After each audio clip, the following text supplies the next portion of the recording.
All right. All right, good morning on this frigid day. Welcome you to the Lewes Finance Committee meeting on Tuesday, January 21st, and we are starting at 10 a.m. Okay, and welcome to my folks online. Scott, I see you, and it's always like that romper room thing. I see Scott, and who else do I see? Is that Mike? Mike's here. Mike's here, Yep, yeah. Okay, that's great. Mike. Okay, and I know that from BPW, he can't attend. He had a conflict. Yeah, Mr. Nichols. But I think everyone else. So we'll just note the record that only Mr. Nichols is not here, and Thad, I don't see Thad yet. Maybe he'll join us. Okay. Calling into order, and the first order of business, I will say we have a very busy agenda, and our primary, we have many things to address today, but the most critical is that we hear from the fire department, Lewes and Bloom, and also 4th Street Preserve, and also we go through our budget. That's the most critical. We have a lot of other things to get to, but we may not get to those things because this is our primary responsibility. So related to the minutes, if I could have a motion, it's motion, second, discussion. I would like a motion to approve both those minutes at the same time. So moved, okay, by Mary Lou. Second? I'll second. Second from Joni. Any discussion? All in favor? Aye. Aye. Aye. Aye, okay, so unanimous approval of both the meeting minutes. All right, so I'm going to pass on the Finance Committee mission. That doesn't mean I'm going to pass on it. We're going to go through it, but I thank you for those who gave me comments. I think we were very close even in our draft, but we'll go back to that. So let me turn it over to the nonprofit organizations with an introduction, particularly for the public listening in. We have, through Carrie's efforts and Joe's, created a nonprofit grant program. That's not what today is about. What they excluded appropriately is there are certain nonprofits that do work in the city that are really not in our grant mode. That doesn't mean that any of them couldn't apply for a small grant or even the larger grant, but these are really services. So what Lewes and Bloom does is a service that the council recognizes that would be extremely costly for the council to produce anything like that. The fire department, completely a public service. And for the public, just to remind you, the police department does sit under Ellen Lorraine's direction in city, but the fire department is separate. And then 4th Street Preserve is very unique and different, and they have come to council before. Council has made a pledge, so I believe this is the tying the bow to come through and kind of get an update from them as well. So again, this is why it's not part of our grant program. And let me just use Lewes and Bloom as an example. Should Lewes and Bloom decide one year that they want to ask for funding related to a grant, there might be something unique. Let's say they want to put in an herb garden connected to the farmer's market to feed. Okay, that's a unique grant activity, but we're talking about services of our nonprofits. All right, so with that said, let's start with the Lewes Volunteer Fire Department. Bernie, I know you're here to give us an update, and obviously, we care deeply about fires and fire protection. Obviously, all of us know what's going on in LA. And we have asked, Bernie, the council has asked, just as a reminder, that at our next council meeting or workshop, Ellen Lorraine will, I'm sure, reach out. We're going to want the fire department to come and speak to the council about what the fire risks are in Lewes, and so that we are fully prepared as best we can. At least we're knowledgeable at them and supportive to give you the resources you need to protect our citizens.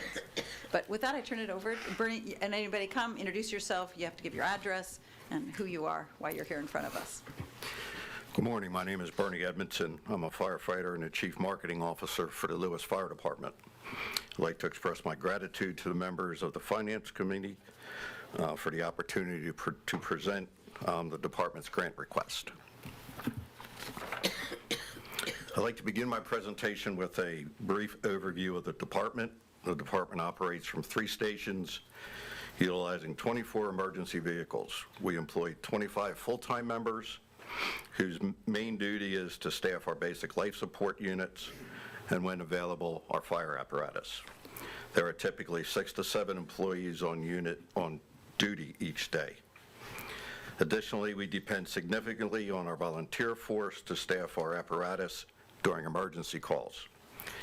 Out of the 129 fire service personnel listed on our rolls, 48 are considered active. In 2024, the department handled a total of 7,589 emergency calls, averaging 21 calls a day. As our population continues to grow, so does the demand for our services. However, the recruitment of volunteers and our funding sources are not keeping pace with this increasing need. Our proposed 2025 budget is illustrated above and on the next two slides. Although our expected revenue stream exceeds $4 million, the department's operating costs are anticipated to eliminate any type of positive cash flow. Like any business, we have numerous large expenditures that eat away at our finances. As highlighted in this slide, employee costs make up more than 66% of our budget. Key expenses such as insurance, fuel, apparatus maintenance, and a growing debt payment all contribute significantly to our financial outcomes. The department has funds in its bank accounts. However, much of these funds are allocated for capital expenditures. In 2024, we received 2 new ambulances, each of which cost over $300,000. On average, we have to purchase 1 ambulance per year to keep up with the volume of calls we handle. We also have a new ladder truck on order, which costs $1.4 million. Additionally, we need to acquire a new rescue unit, which has a projected cost of $1.5 million, and a new engine that's expected to exceed $1 million. Operating in this field is expensive, and costs continue to rise. Then there's also the cost of protecting our firefighters. The cost of a firefighter's protective ensemble is $5,340. Combine that with the cost of their communication equipment, the total for one firefighter exceeds $12,000. No, sorry, I was talking. This gear is designed to last for 10 years. But if we respond to one electric vehicle fire, the gear worn by firefighters involved in extinguishing the fire will likely need to be disposed of. This is due to the toxins released by lithium-ion batteries, which are absorbed into the gear, and it cannot be removed through our typical screening process. One EV fire can easily damage over $22,000 worth of firefighting gear and hose. At the present time, the department has 23 members, to include myself, who wear outdated firefighter protective gear. Much of this gear is over 10 years old and no longer meets today's standards. Cost to replace all 23 sets exceeds $122,000. I've also listed a number of other items on this slide just to illustrate some of our other outstanding needs. To reduce the strain on the department, I'm requesting a grant of $21,270 for fiscal year 2026. This funding enables the department to acquire 4 new thermal imaging cameras and 2 multi-gas chemical detectors. The thermal imaging cameras help firefighters locate trapped victims and navigate smoke-filled conditions, while the chemical detectors identify carbon monoxide, flammable and explosive environments, hydrogen cyanide, and other chemicals. For fiscal years 27 and 28, we are requesting $22,000 for each year to support the purchase of firefighter turnout coats and turnout pants. That concludes my presentation. I appreciate the opportunity to submit the department's grant requirements. Thank you so much, Renee. I've got a couple of questions just before I open it up. Lorraine, I just want to double check the amount of funding that we provided to the fire department under ARPA. 460.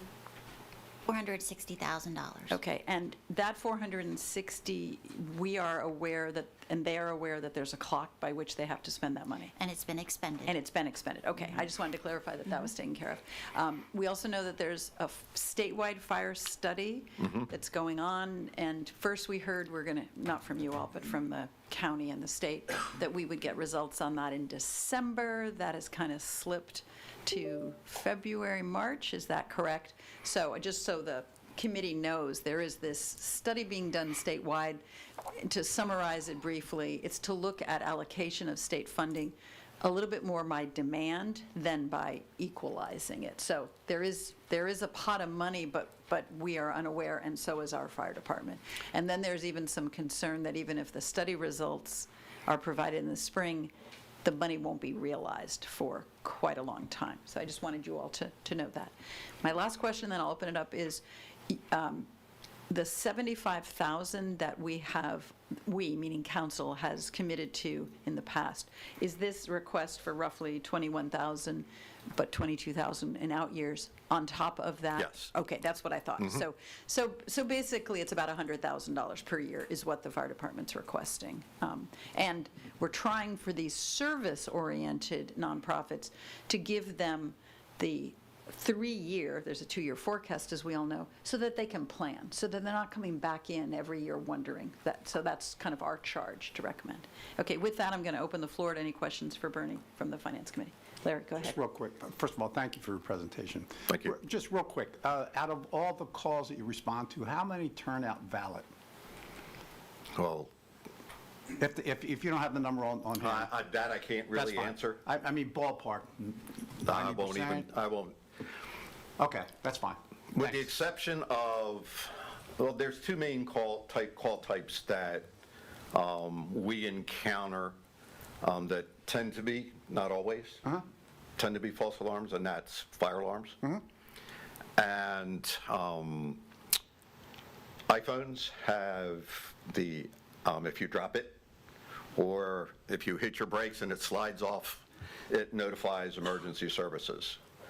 So we encounter a fair number of those, and we get on location and there's no car to be found. We even had that kind of call out in the middle of the ocean. So, I'll just take a stab. 50% or valid? No, I'm not even going to. Okay, that's fine. Thanks. I can get you that No, information. thanks. I'm just curious. Other questions? Carrie? Just speak into, everybody speak into your mic, and that way the folks can hear online, but also it really helps for doing the minutes.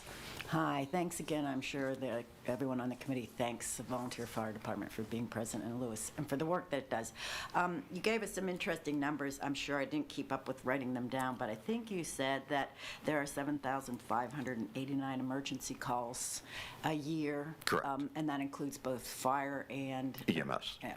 And what's the percentage that's Lewes city-based versus county? I don't have that data. Can you get that for us? I can get that data, yes. Do you have a guess? No, ma'am, I won't guess. Okay. I think from what we've seen in I'd the like past. to add to that if I could. Go ahead. When we get our reports at council, it would be very helpful if when the chief or whoever gives those reports would tell the percentage rather than giving countywide statistics. It's good to hear that too, but I think we need to know exactly how it's Okay. impacting the city. Thank you. Well, Lorraine, I think we've heard from the chief months ago, I mean, it changes per month, but 85%?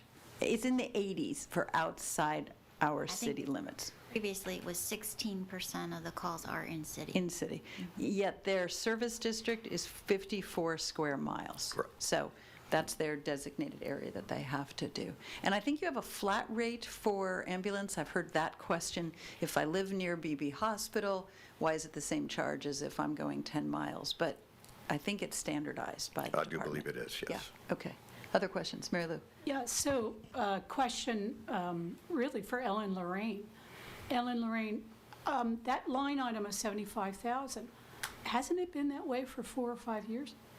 It has been that way for a number of years. Let me see if I can find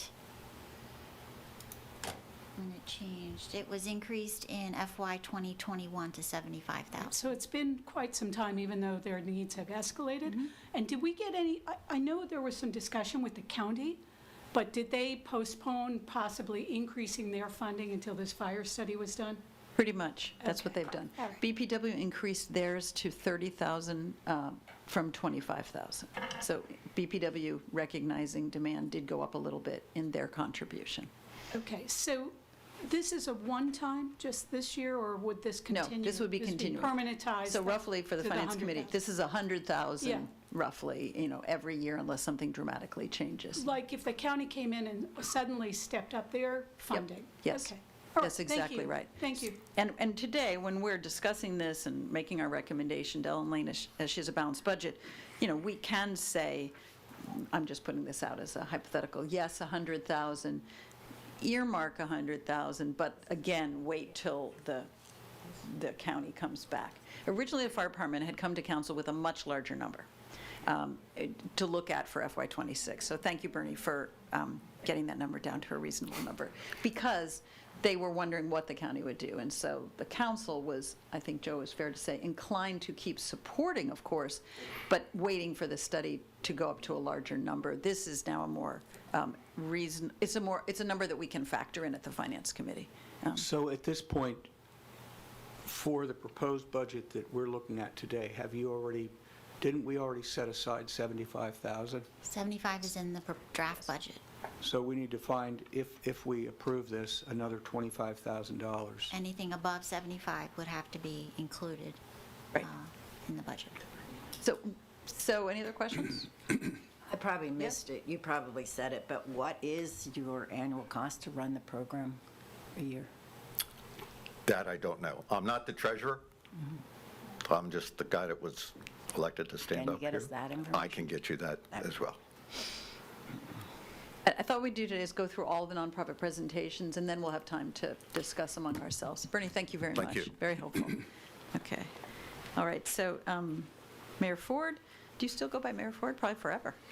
And if you'd like, you can call me Jim as well. Jim, if you can present the Open Space Alliance West 4th Street Preserve. All right. And an update, because I'm not sure I know council, you keep us very current, but the Finance Committee could use the update. Okay, great. My name is Jim Ford. I'm at 910 Savannah Road in Lewes. I'm the chairperson of the campaign for the 4th Street Preserve, the Open Space Alliance, which is an initiative of the Greater Lewes Foundation. And before I make this presentation, I'd also like to thank the fire department and Lewis and Bloom and the nonprofits within the city and the partnership arrangements that make Lewis what it is, and particularly the fire department and all the challenges that they face with the growth that we have. And we're trying to minimize their challenges here by not having growth in 30 acres of land. So that's our part here. The update that we have for this, I hope you're aware of the project itself and what we're trying to do in preserving 30 acres of land on 4th Street. We come to the city initially in the spring or so of 2023 and proposed that the city make a total contribution of $1 million towards an $8 million need to purchase the property, and we have an additional $300,000 needed for the expenses of the operation of the campaign itself. So the city up to this point, through 2 different fiscal years, has pledged $750,000, and we're here for the final request of the $250,000. This is a one-time request for the city to consider and an investment in itself. So this total $1 million represents about 12.5% of the total volume of money of the $8 million that would be needed to purchase the property. We've had somewhere around 1,800 participants in donations between private donors, businesses, foundations, and so forth. So you can see a large number of representation of the community inside and out have contributed some funding, whether it's just a small amount or a large amount or a pledge. There's been a lot of people involved regarding these contributions and where we are today. We're at $6 million now, roughly, which is 75% of the $8 million needed for the purchase. We have a projection of where the funds would come from to make the balance of the $2 million for the purchase plus the additional $300,000 needed for the campaign, which is listed. If you want me to read through those, I can, or you can look, hopefully you have the handout. Yep, You it can, does. you can look through and see where that is. Any of those that deviate would have to be made up in another way, whether it's, an additional private contribution. We won't be coming back to the city for an additional contribution request, I can say that part. So the 250 is the final request to the city. So we do have some potential funding sources we haven't tapped yet that may change these numbers around as well.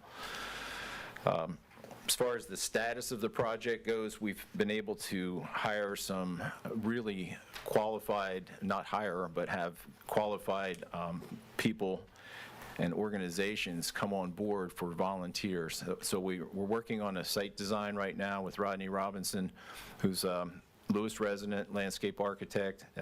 I think you're familiar with him with working with the city in the Canal Front Park. His previous organization is working on a design plan for us. And as you hopefully recall of the conversations about what would happen with this, it's basically a habitat preserve with minimal changes in what is there.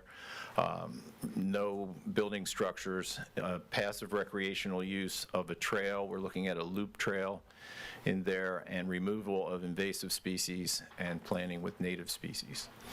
So with that, the Delaware Master Naturalist Program, which is through the co-op of the University of Delaware Extension, have gotten involved, and they've done a bio-blitz to identify species that are there. This is all a volunteer program, similar to becoming a master gardener, where they offer time for community service, and we have people on board that want to, they're just dying to get out there and do something to get things moving along with the project, to actually implement some changes in there regarding invasives. That's the first step. Project costs that we have coming up, we plan to continue fundraising beyond the initial purchase price. And so the fundraising necessary for the master plan implementation would also be taken care of by the Open Space Alliance campaign. So once we have acquired the property and the city has taken ownership of the property, we will continue to fundraise and minimize expenses for the implementation of the master plan, and then also the maintenance of this parcel of property over time. We have, in addition to the master naturalist program, we've also had interest expressed through the Scouts to have them participate with badge, qualifications, and also we hope that there'll be a volunteer organization brought forward. There are people that are interested in doing that, which the master naturalists could take the lead in that organization. As far as the Delaware State Forest Service has been a key player for fundraising. They spoke for the Preserves campaign at the Delaware Open Space Council and made a request, and were able to come up with funding through the council. Part of why they were able to come up with funding is twofold. One is they have not asked for funds from the Open Space Council for a long, long time. And they also are interested in making this a model program of an urban community forest, so that other municipalities throughout the state, if they have the opportunity to participate in that program to make it a community forest, then they can come to Lewes and say, here's what we did here. So we have an opportunity, to set the bar. And this opportunity for preservation can go on beyond Lewes. We've also talked with the school district regarding having a living classroom there. We had last year, if you recall, that we had the Lewes Elementary School do a poster contest regarding what their thoughts were about preservation as centered around Earth Day, and we had banners and displayed those and so forth. We had 15 kids out of 150 different submissions for that. So we're doing that program again this year, and we've reached out to the middle school and the high school for an extension of educational opportunities regarding the historic value of the property, since Mike Rawl has written the First Settler of Lewes book, and we're offering that book through educational programs at the middle school and high school if they want to do an essay or do some something affiliated with the book. We haven't heard back yet on that. So anyway, the educational opportunities are there as well. As far as future budgets for your next year and probably the following year, the only anticipated cost that I would see is whatever internal costs that the city might have regarding administration fees, legal fees. If you had engineering, you might want your engineers to review something that's going on there, I don't know. But beyond those costs, the balance should be taken care of by the campaign. That's our intention. There are 6 or 7 post-acquisition funding opportunities that are listed in the packet that we hope 1 or 2 or more will come through for us regarding funding for the master plan and the maintenance, down the road. So that's a very brief update. We have a lot going on this year. If you want to hear about that, I'll be glad to tell you what we're doing, and if not, we can get into the questions. I've got one to open with. You're pretty confident that you'll be able to get to the finish line with the fundraising and the folks, individuals as well as organizations? I am. We have that question asked. We've had that question asked from day one. Yep. And, we're about 1 3/4 years into the campaign, and $6 million out of the $8 million has been either raised or pledged. So we feel very comfortable with making it to the finish line. The deadline is September 15th, and that's what we want to try to keep. There are a few variables that possibly could extend that, but the goal is to do that, and that really is where we want to be, because we want to then move on to the implementation of the master plan and Right. get this thing going. Okay. Questions from the committee? Go ahead. Larry, go ahead. Okay, so first of all, when the kids went there for the educational purpose and hung the little posters and it made my day. Stop the chop and keep the bunnies hopping. Yeah, that was a great one. I have it on my phone. I love it. Anyway, thank you for your presentation.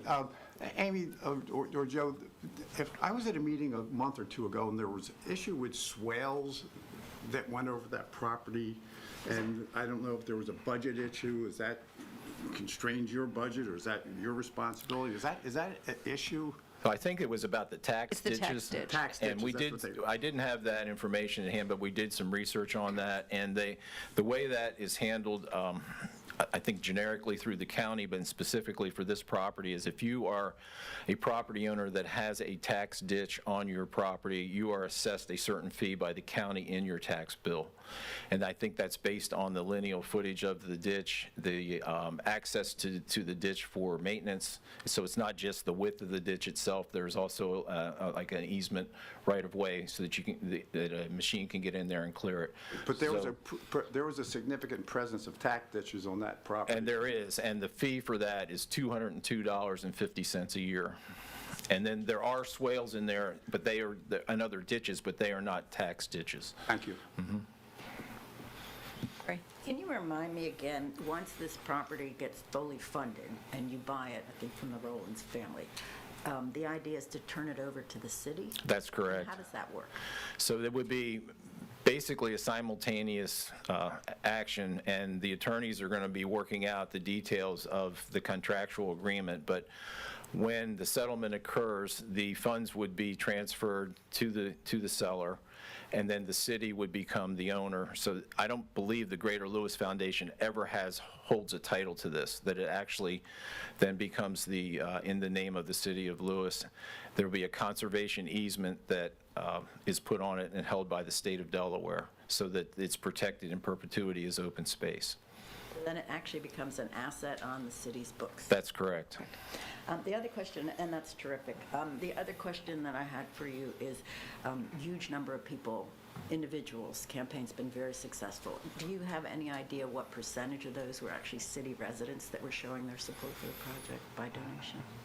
I do not have a number of a percentage, but I can say that overwhelmingly when we have an event or there's like a business event, there's a lot of support by the people that live within the city. When we started, the idea was to get the community behind this so that when we went for public funding, we could demonstrate the community support.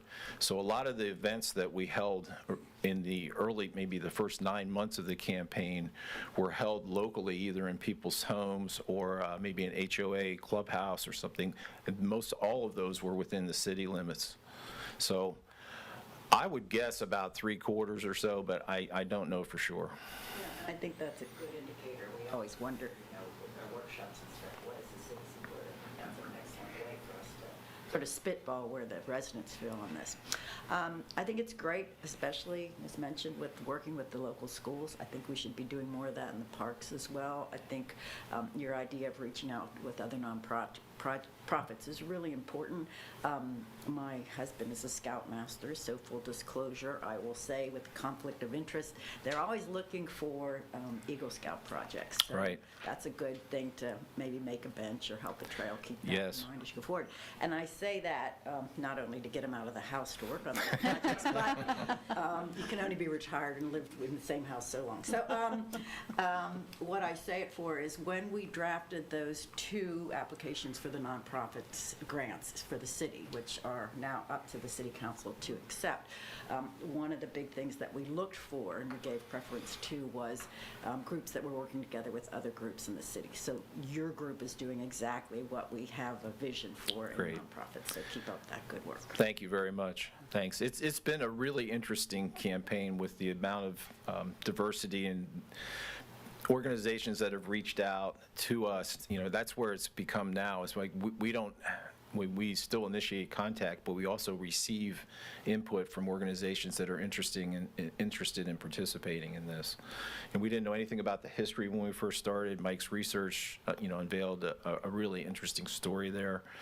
Hopefully, if you haven't read the book, get the book. It's all the proceeds go to the campaign. It's not like we're going to get rich on 600 books that he's selling, but it's a very interesting story, and especially the more recent years when there's some familiarity maybe with some of the people that live there and the names and so forth. And as we take great pride in our history in our community, this is a big part of it. Yeah, and I would throw one more pitch in that. I know that the Lewes Historic Society sponsored the first archaeological dig in Lewes this summer, which was pretty surprising that an important city like ours had its first time that people were trying to find history that they could hold in their hands. And that might be something that you would consider too. I'm sure there's That's a good idea. indigenous, Yeah. the story of indigenous people that were there on that property would be something we'd all be interested in too. We would, and June Futcher has presented us with some arrowheads and other archaeological features that may or may not have originated there. I don't know if we'll know the answers to that or not, but I believe there's an opportunity as well, as what you said. We discussed that. Interesting you brought that up Saturday at the Greater Lewes Foundation meeting.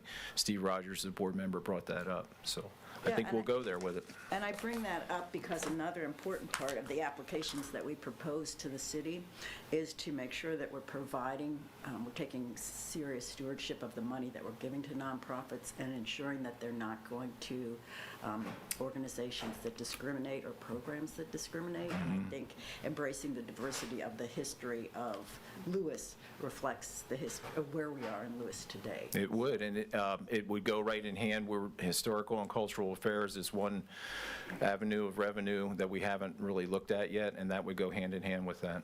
Oh, that's great.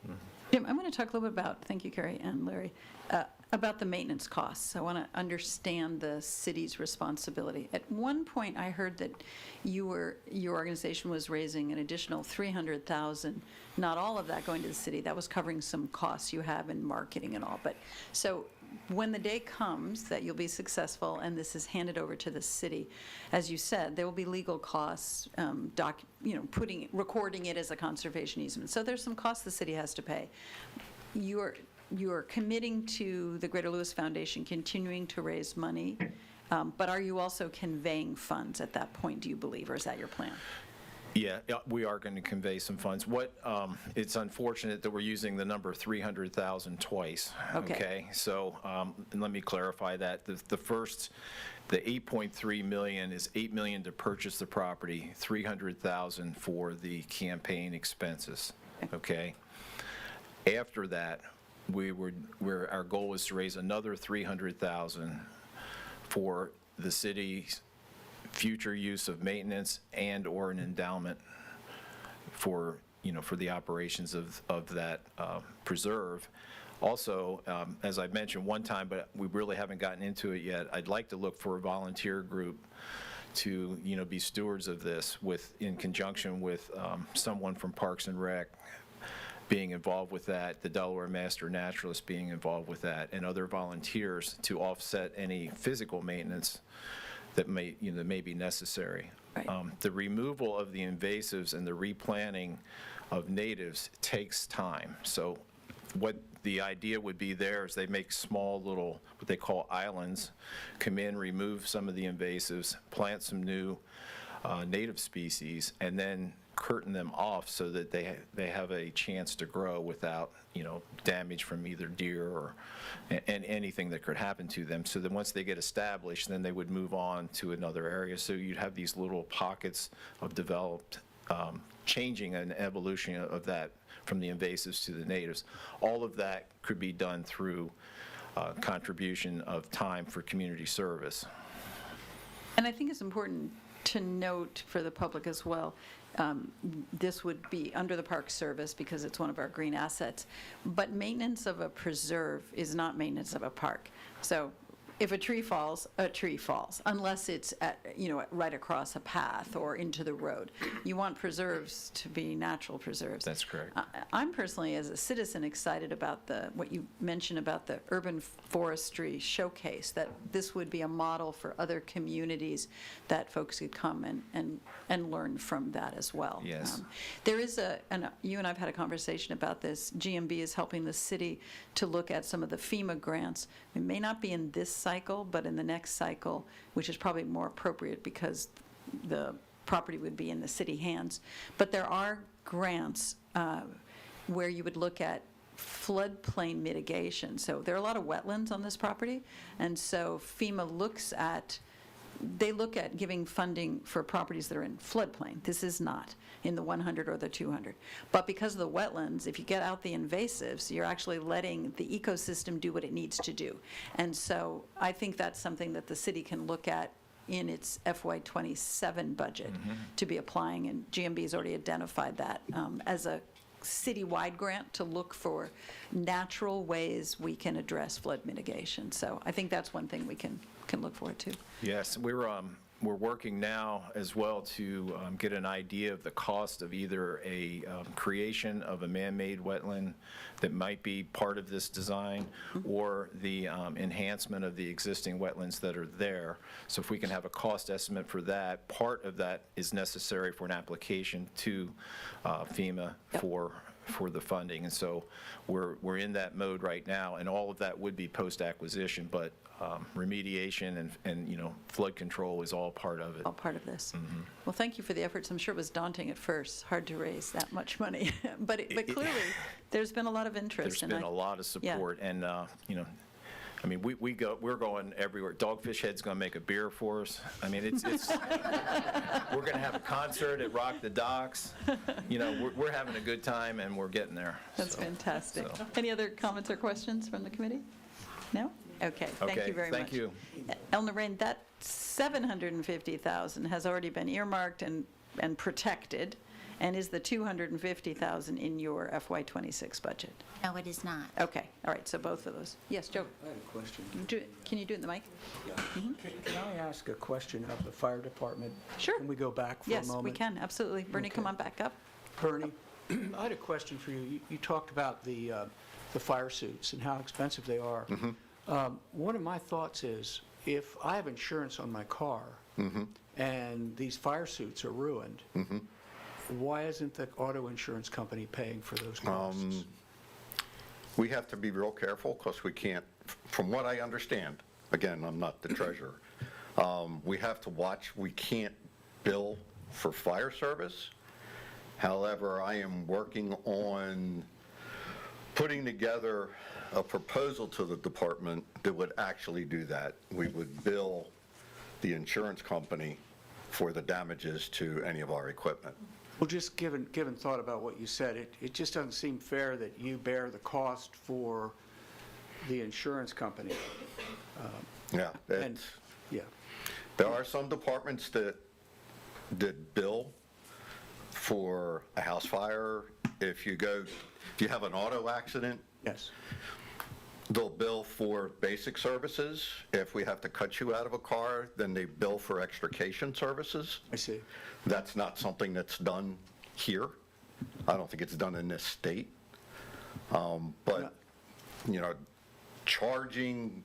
your idea of charging the auto insurance company is sound as far as I'm concerned. Okay.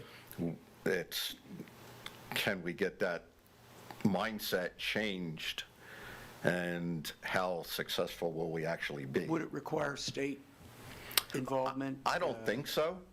I'm basically working up on a form letter that would basically, cite the insurance, cite the incident, basically explain, hey, we went to this call, had lithium-ion batteries, we damaged $25,000 in gear, plus hose. This is going to be a big thing in That the true, it's Yeah. on our committee, you couldn't be here today, but I think we could follow up, and let's take that as an action item from our minutes, for Thad, because he's a broker of insurance, to actually work with the fire department to That'd be help you, great. because that's a great idea. Yeah, and That's a it would terrific be idea. really neat if you could keep us posted on this, because I think it's important, because it costs everyone Right. Yeah, in the long run. Yep. exactly. All right. Yep. Thanks, Bernie. Great. Thanks, Okay. Joe. Good question. Thank But you. you'd have Hey, to hey, offset- Amy, could I just, point Yes. of clarification on the preserve? Yes. You said the money has been earmarked. So are you saying it's been pledged but not paid? And if Correct. so, what is it being paid out of? Is it coming out of the 1.5? Where is that money set? So in the report that you have in front of you, you will not see it, but I have put it as a tentative placeholder in the transfer tax. I think there's been some questions previously about the applicability of transfer tax being used to purchase land, and I think we can follow up with our city solicitor to get a determination on that. But right now, it would be sitting in the transfer tax. As a pledge? As a So it's pledge. it's a future liability Correct. that has not yet been paid out? It will be in FY26. Yes, it has not been paid out. It's a pledge, Scott. Okay. But that's a good, Thanks. so it's where, how it does get paid, so that's our other action item for you, obviously, to whether it can, does it have to come out of just operating reserves, or can it come out of that source? Though operating reserves kind of come from there too, right? Right, okay. All right, any other questions? If not, we'll go on to. Yeah, Amy, it's Yes, Mike. Mike, go ahead. Can I ask a question, Yes, of please? course, of course. Concerning the new property, the 4th Street Preserve, I assume we're collecting property taxes now on that property? If so, what is that amount that we'll lose once the city takes ownership? I would have to research and get back. Okay, so Lorraine will follow up on that. It's good, it's a good question. I assume the Rollins family is paying funds for an undeveloped property. But you're right, when it switches to a city, there's a loss of revenue for that. Okay, given that, let's bring Lewes and Bloom up to make their presentation. And congratulations on again winning awards. You make the city proud. Thank you. I'm kind of old school here, so I have a handout. You can pass those out. I think I have enough to go around. Don't know whether you... And just all- introduce yourself and your Yes. address. Yes. My name is Ed Zygmonski, 616 Kings Highway in Lewes, and I'm co-chair of Lewes and Bloom. And I'm here today with my treasurer, Jane Charters, and my other co-chair, John Recker. So if you have any questions at the end, we can Perfect. Thank address you. those. So basically,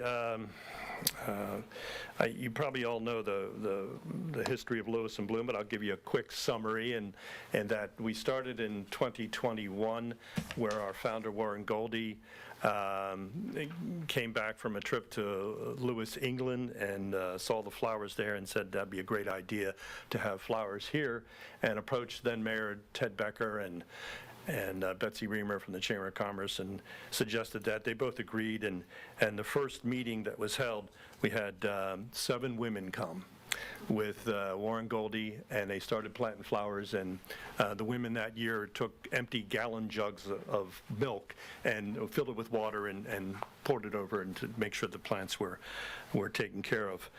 We've evolved. In 2025, we have over 462 members. We have no paid employees, not one. They're all volunteers. Some 2024 highlights. We became our own nonprofit on our own this past year. For the previous years, we've been under the auspices of the Greater Lewes Foundation, and that's worked out well, but we got to the point where we decided it's time to go out on our own. So we did, and so we have our own nonprofit status today. And also in 2024, as you mentioned, we won the Communities in Bloom International Challenge. We were up against a number of cities in Europe, and we came in first place in the small city category. That's, I think, under 20,000 population. So if you look at the first page on the document that I gave you, you're seeing that I'm asking the city for an increase in what we received the last couple of years. If you go to the second paragraph, last year the amount we asked for, which was approved by Mayor and Council, was $28,750. We're asking for an almost 13% increase for that amount because of the increases in expenses that we incur. That would bring the figure to $33,000. Now, it's actually, if you do the math, it's actually $33,062 or something like that, but who's quibbling over $62? Thanks for rounding down to the Finance Committee. We rounded down. The next paragraph, the increase is due to anticipated increased costs to our expenses for 2025. In 2023, our horticulture expense, just the horticulture expense, that's the plants, was $75,779, an increase of 22% over the year before. In 2024, the expense went up to $95,538, an increase of $19,758, almost 21%. And we anticipate a similar increase this year. In the fall, we planted 31,000 tulips this past fall, and expect that cost to go up for planting tulips. We also expect the cost for placing over 10,000 annuals in city parks this spring to also go up. So we're asking for a 13% increase. If you look at the next page, I got that information from Bureau of Labor Statistics, straight out of a news release from the Bureau of Labor Statistics. Just it's fascinating. You can go to Google and find that information just yesterday.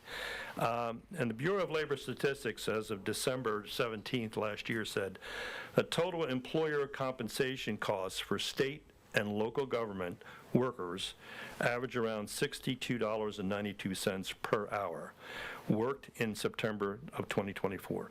Wages and salaries averaged $38.86 and accounted for 61% of the employer cost, while benefit cost averaged $24.06 and accounted for 38%. So LIB, we track how many hours our volunteers put in. And it's a volunteer thing to answer that call. So each month, our IT person, John, sends out an email requesting that you say how many hours you put in this past month. And for the most part, people do that, but a lot of people don't. But the records we have, LIB, with its 462 members, contributed 16,500 hours in 2024 to this town. If you multiply that by that figure of 3886, that equals $641,190 that we saved the city. You could further define that if you just looked at the horticulture hours, which we have. These are the hours of people getting down on their hands and knees and digging in the dirt. Horticulture hours were actually around 12,500 hours. So if you take that expense times 3886, that equals $485,750. So roughly, we're saving the city $500,000 a year by the 462 volunteers doing what they do. plus the cost of the plants, which I just said was $95,000 last year. So that's roughly almost $600,000 a year. If you look at the next page, that shows you what we cover, what we do.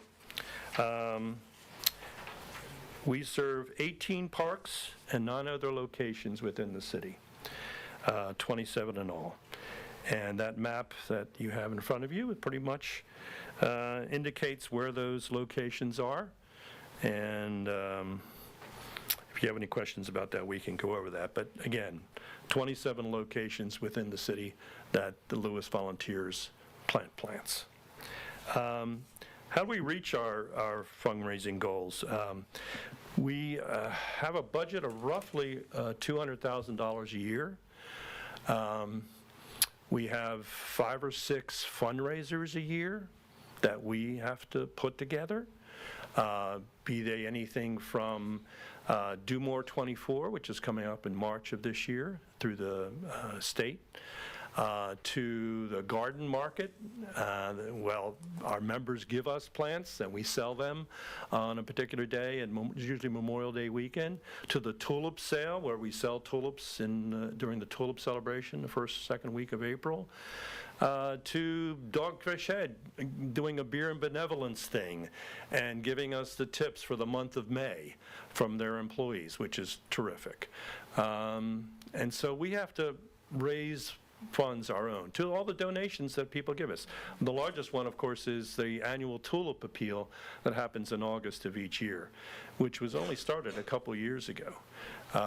And we're doing quite well with that. And so what we're asking the city is for $33,000 is roughly only 1/3 of last year's horticultural expenses. And we think that's a fair and balanced increase from what we had received the year before. Thank you, and I want to so thank you. questions, yeah. Well, I want to thank you first for Lewes and Bloom and all the volunteers, and truly our city wouldn't be the tapestry of beauty that it is today without your efforts. I also, just like Bernie, and this isn't to criticize Jim, we knew what his number was because that number's been out there for a long time. But I want to thank Lewes and Bloom and the fire department for trying to propose something, understanding our limitations as well, and you've done a great job with that really reduction in your request. I'm going to open it up. I've got a few questions, but let me open it up first to the floor.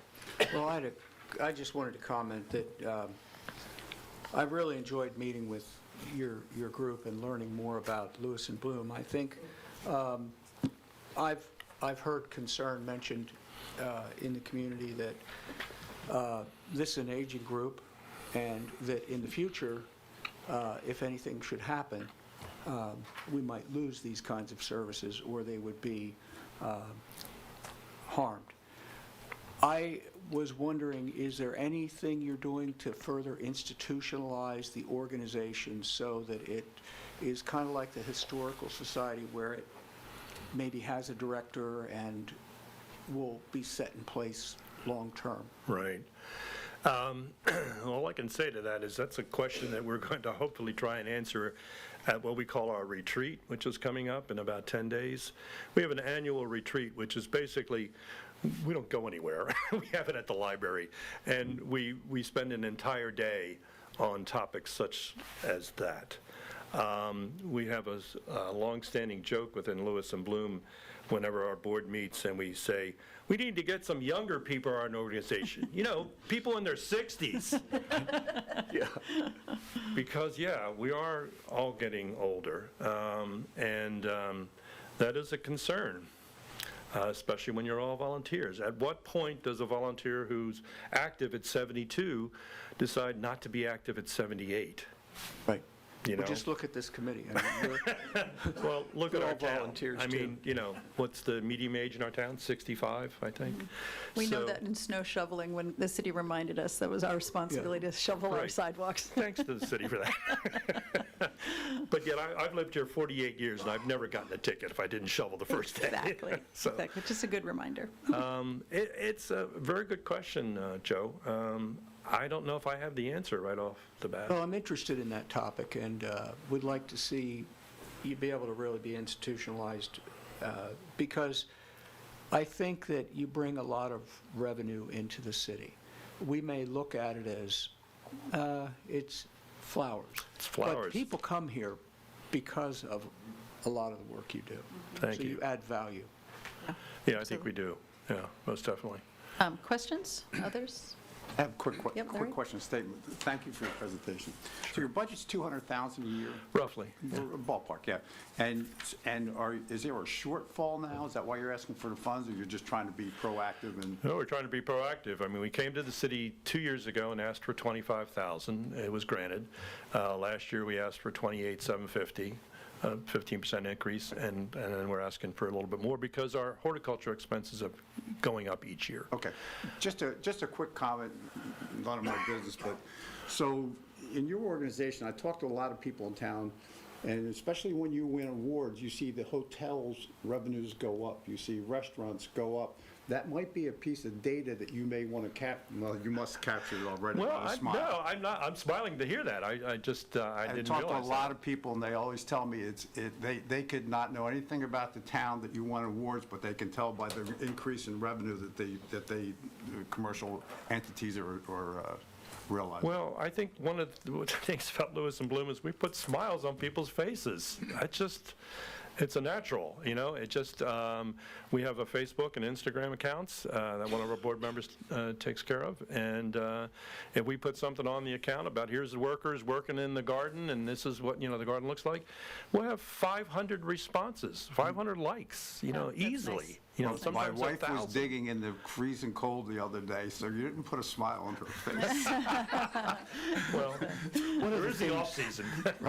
One of the things I learned was that most cities that have an organization of this type, it's directly tied in and associated through the municipal government. It's not a standalone organization. You're very unique in that you're one of the only ones that is a standalone volunteer organization. And again, that's why I think it's so important to institutionalize your work and to have that linkage with the city. Thank you for that. Yeah, it's very true. When I attended the Communities in Bloom Symposium in Prince Edward Island, Canada, and we were the only organization out of the multi-number of organizations that were there that was strictly volunteer. Mm-hmm. And when we received the preliminary award the first night, and when I said something to the folks there about that we were there was literally a gasp in the crowd, because everybody else is under the city. Whether you're talking to Ireland or Hungary or another location, Canada, all the 10 provinces in Canada, they all work for the city. They were like employees. I asked the guy from Ireland, how does he plant all the flowers he plants? And he won the medium-sized city award. He goes, oh, our city employees do that. The maintenance department does that. And they won their award, Right, yeah, it's a international big award. differentiator. So it's a huge difference. Yeah, it does. And that it's all volunteer, and not one of us gets paid.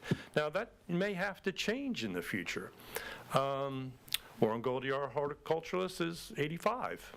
At what point is Warren gonna, Exactly. And he does all the ordering. Yeah. So are we going to have to hire a horticulturist at some point, or at least part-time? I'd like to move on and and sorry, I mean, I'm a master gardener and a tree steward, and I love flowers. But as finance chair, I'd have to ask you some money questions. First of all, the emphasis on annuals, I fully get the tulip, and we don't have to be native plants. I mean, tulips aren't, but this is a brilliant thing that you all do. But I have had questions from citizens about, are you moving to more native plants and perennials? Do you have the capacity to do that? Because that's a financial issue, because you wouldn't be buying new every year. Because you do have keep the tulips on its side, that's separate. But the amount of annuals you put in is costly. And are you, as a group, looking at ways to buy differently? I'm going to have to apologize, and I don't know the answer to that Okay, question. okay. I really don't. We have, again, Warren and Bill Edelman are our two horticulturalists, and we'll have to talk to them. Yeah. I can get an answer for you if Well, we're moving in that direction. It's not the finance, it's not our lane of the city work to say, we need you to buy rutabaga, okay?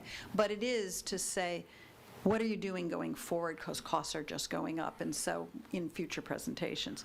Other question I have is, you see that we're doing a multi-year budget.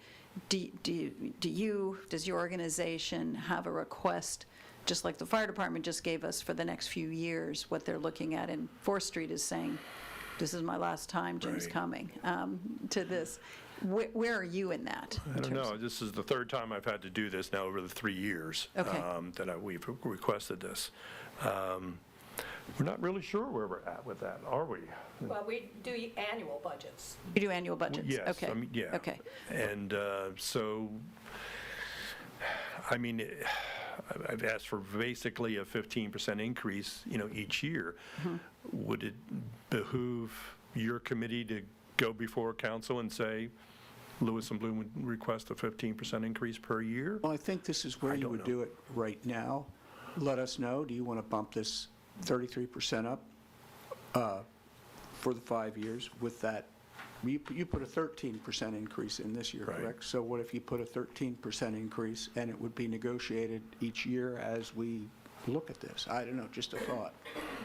And We're you can- trying to you can- plan ahead. Yes, you can also get back to us. The budget doesn't have to go in front of council until February. Right. We're trying to get through as much of it as we can today, and then I have some other recommendations of how to get to the So finish you're line. asking, what would I say if, for the next, 3 years? 3 years is fine. We're doing a 3-year budget and a 2-year forecast, but if you can give us a 3-year, the benefit to you all is, should council approve whatever number, Correct. it's in the books. And I think that, Jim, that helped you greatly, because you saw that 750,000 pledged, so you can leverage it, but you also can count on it, too. So we're trying to get the nonprofits to have a little better planning so that we can help you through that, too. Yeah, and if I can interrupt, a couple pieces Sure. of background that might make sense for people listening in the community. Okay. So Joe and I were the nonprofit subcommittee of the Stewardship Committee, which recommended to this council and city council, and we met with you all, and Joe has said, and we really appreciate how much that reminded us that the services that Lewes and Bloom provides are just a major benefit to the city, as we've all said, sung your praises and everything. We came back, and at the city council meeting had actually recommended a flat $50,000 a year. As a working group. That's the recommendation from Right, the not the working group. And the finance, right. reason we did it that Right. way, and I think that's what Amy was trying to say, is rather than worry about building it in some sort of increments every year, if you knew what your budget number was, you could work with that. If we knew what the budget number was, we could work with that. And I also think for somebody that works in nonprofits, if you can say to your funders when you're trying to get grants, this is a set promise and a set number, Right. sometimes that's really valuable to everybody. So I think it was the stability number that we came up with, just a flat recommendation. And again, it goes to other people higher powers than us to determine what that flat number would be. But I think that's kind of what Amy was trying to talk Right, about here. right. But we can also go back and forth with you all on that. I just have some other just generic comments not related to budget. One is, we should stay in good coordination, Ellen Lorraine, with DelDOT and the roundabouts with Lewes and Bloom. You do a beautiful job to plant our gateways. And I've had a lot of experience with the dots and what they do with the roundabouts planting in Virginia, not so much in Delaware. And there are two different philosophies in the dots. In the dots, the Department of Transportation. I just refer to them as the dots. One is you build it up, you put trees in it because it's actually a calming feature. There's another that says, no, you need to look straight through it. But some of the data showing is if you don't do much planting, then as you drive and you see that there's nobody coming, you speed up in the circle. So there's a movement to plant the roundabouts actually densely. But I think that's something in the future that the city should be, you should be at the table with some ideas there, because that's a budget, not yours, that's theirs, but you might be able to advise. There's a caveat to that. Okay. The Gateway Garden at the end of Kings Highway, it's not owned by the city. Exactly. It's but owned by DRBA. It's owned by DRBA. But we will have a voice, I believe, because so much of what what is happening outside our borders is so impacting our city. So that's I'm good to know that. Yeah, that yeah. would be great. I mean, Yeah. we've actually already met with DelDOT twice, I believe. Okay. They came to one of our board meetings. We've gone to their meetings when they started talking about the 5 roundabouts. Mm-hmm. And let's put it this way, after various talkings with them, it didn't change. The 5 roundabouts are still there, and they're going to eliminate the Gateway Garden. It's not going to be there. It's not going to be there. Okay. And they're going to put a roundabout there, and they've said, well, what if we put earth in there that you could plant plants? Well, that sounds great, except we're a little concerned at being a roundabout. Where are we going to park? How are we going to walk to it? Exactly. How are we going to Yeah. get to it? How do you get to it? How do you water it? There are all those kinds of things. Yeah. We're just going to have a meeting with DelDOT soon, and we're just making a list of topics, so we'll add that one to it. I'd be happy to be part of that, or if that was a discussion. Okay. Yeah. Another one, and actually, I give our city manager the credit for this one. We were looking at community surveys that our citizens have taken about Lewes and what differentiates us, but also what is the strategic forecast for the economic growth. So as Larry mentioned, hotels increase, people arriving there because of some of the beauty of our cities, and maybe we'll really extend that. But her idea was a Lewes tulip, which I throw back to you. I could imagine every citizen wanting to buy a tulip that was the Lewes tulip. And that's a horticultural conversation to have. But we throw that back at you guys to think in the future. We think that's a moneymaker, and we think our city manager was brilliant with that idea. And lastly, not for today's conversation, but just as the council and BPW look at the Army Reserve, I believe you've had some conversations about a greenhouse. So starting to get ready for us to be asking you about, like, what would you need, how much space, not to say it's guaranteed to be in the plan, but we're in those early stages of saying, how would that property be developed for city Yeah, benefit? we were very concerned about that when a couple of years ago, the BPW said they were going to tear down that warehouse that Yeah. we have all our stuff in. That all your stuff's in, exactly. And they backed off from that, Yeah. but, where would we go? Where would you go? So just a heads up that that's going to come back on the table for a conversation. Yeah. Okay, Be happy to be part of that. all right. Any other questions? Just one more pitch I wanted to throw in. I think Lewes and Bloom was kind of keeping their light under their bushel today when they didn't mention that they work with a ton of the city's other nonprofits. That Lewes and Bloom has subcommittees, Art and Bloom, that creates and funds city murals. They work on the Butterfly Garden at Canal Front Park. They actually are responsible, I believe, for the mosaic tiles on the drawbridge, which I love every day when I Yes. walk over there.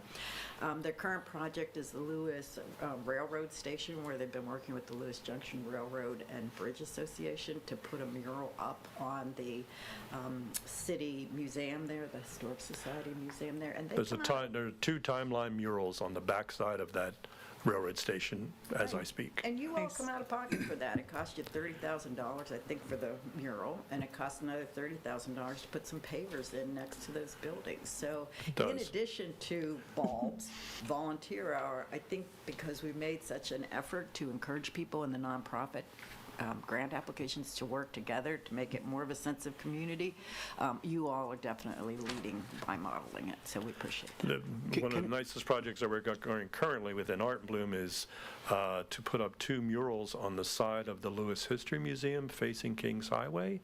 And we're working with the PAC committee of the city and the Lewes Historical Society. All 3 of us are committed to each funding that project by a third. So, and we've got the artist, and he's given us some drawings already, and exciting. we look very exciting to have that happen probably next summer, where there'll be a mural representing kind of the history of our area by an artist who did the Harriet Tubman mural in Cambridge, Cambridge. I think it's in Maryland? Cambridge. I'm not sure I think exactly it's where in that is, Cambridge. yeah. So we're very excited, and that's working with 2 other organizations within town. That's Yeah. terrific. Keep up the good work. Thank you. So I'd like to, thank you very much, Ed. For all of the nonprofits in the audience, not that you don't want to sit and listen to our full budget deliberations, but I think I'm going to change the order on the agenda to actually move to C4 and to look at these 3 recommendations and where we all sit on those as guidance to Ellen Lorraine in developing the budget. Okay, so why don't we start actually in the order they came. So in the fire department, do I have a motion, and then we can go through discussion? Do I have a motion to approve their recommendation? Doesn't mean you are voting to approve. Remember that motions are to get us so we can, Robert's Rules of Order, whoever Robert is, I don't know, but he likes us to have motions, and then he wants us to discuss, a second and then discuss. So is there a motion to approve or deny or revise the If we are recommendation? needing a motion to begin the discussion, Yes. I move that we approve the funding request by the volunteer fire department Okay. of Lewes. Second? Second. Second. Discussion. Second, okay. So now discussion on that motion. So the request came in at roughly, let's go back through your request, Bernie, 20, in addition to the 75,000. So remember, that's the baseline commitment that the council's been looking at. They're asking for an additional 22,000, Bernie? Is Bernie still here? 21, 21 and change, and then each year, 22. I think, Joe, you said it the right way, which is maybe you go forward with that for this year, but contingent upon what we find from the county funding next year after the Yes. study. Yes, but to go with the 20, let's just say 22,000. If it's been constant for 4 or 5 years, I mean, I Right. think you have no choice. This No. is people's safety. Right. Right. I think there's some confusion. The constant has been the 75,000, Yes. which is built into the budget Yes. now. So the question that they have is to come in for the additional $20,000. Oh, I understand that. I'm not questioning the 75. I'm And saying so the I- increment. Yeah, I do question it for 2 reasons. I think there's a lot of questions there in the funding. I would like to know how much of our budget is actually for Lewes citizens, just like we ask every other nonprofit that comes in front of us, and we certainly appreciate the safety and value that comes with it. But the fire department is funded in an interesting way because it's part of the tax plan, and now the state is doing a big evaluation, and I think we should hold flat at the 75. Let's see what the state evaluation will. We'll have a lot more information on that, and I'm also anxious to hear the answer to those 2 simple questions about the total budget that the fire department has and the amount that actually is applicable to calls to the city. So your motion, what, Well, my discussion is She did a that motion for discussion. to leave Okay. it flat at 75, and then when we have some more answers to pretty basic fundamental questions, like what's the state going to recommend and what's this cost? okay, and what do so, we so get? let's say the state decides that they're going to put a tax upon all the residents and fund the fire department from that. I don't know what the ramifications would be, but maybe they wouldn't need the support from the town. I don't know. Yeah, and I'm not good with this. So, to your point, As a lawyer, I'm not good with hypotheticals, and there's a lot of big questions, so I would like to know Okay. those answers before we start to spend more money on it, and it's, the point for me is, we're going with the usual funding, just like we recommend that a lot of people and nonprofits get a standard number. Let me clarify. So the motion you're saying is to keep it at 75,000. I That's can your move it. motion. I would move it that, waiting for the contingencies, answers to the questions today, and especially answers to the state's evaluation. Let me ask a clarification. move- The state data, at best, is going to come in after we have to have council approve the FY26 budget. So we're not going to have, I understand, and believe me, I've been saying to the fire department, let's wait, let's hold to hear what they have. But the state has been rolling that date, and the county, we're not going to know the numbers, and we're also not going to see how much the county can be involved until FY27. And I appreciate that the fire department came in with low numbers, that they worked with you on that. I'm just saying that I'm uncomfortable until we have answers to those Okay. bigger questions. so are you going to recommend, though, that additional 22,000 be, Her motion is only for the 75,000. would That's- someone make a friendly amendment to that? You can make a friendly I amendment. don't think I can. Oh, because you're ex officio. I'm not a voting member. Okay. So I can I was. make a Yes. I motion? was a Yes. voting member. You can make a friend- That we accept the additional 22,000? You can make a friendly amendment to this motion, or we can vote on this motion and deny or accept this motion. Your Robert's Rules of Order, you figure it out. I guess my question before I push that forward is there a way to do some sort of contingency on that? Because there will be answers that will be coming in, and I know that we need to have budgets that are forecasting things that may or may not happen in the meanwhile. Like, is there a way to put that 20,000 in limbo? Or is there, we just have to do it cut and dry right now? We're an advisory body. We recommend to the city, right? And so, and I'm just saying that to go through the process.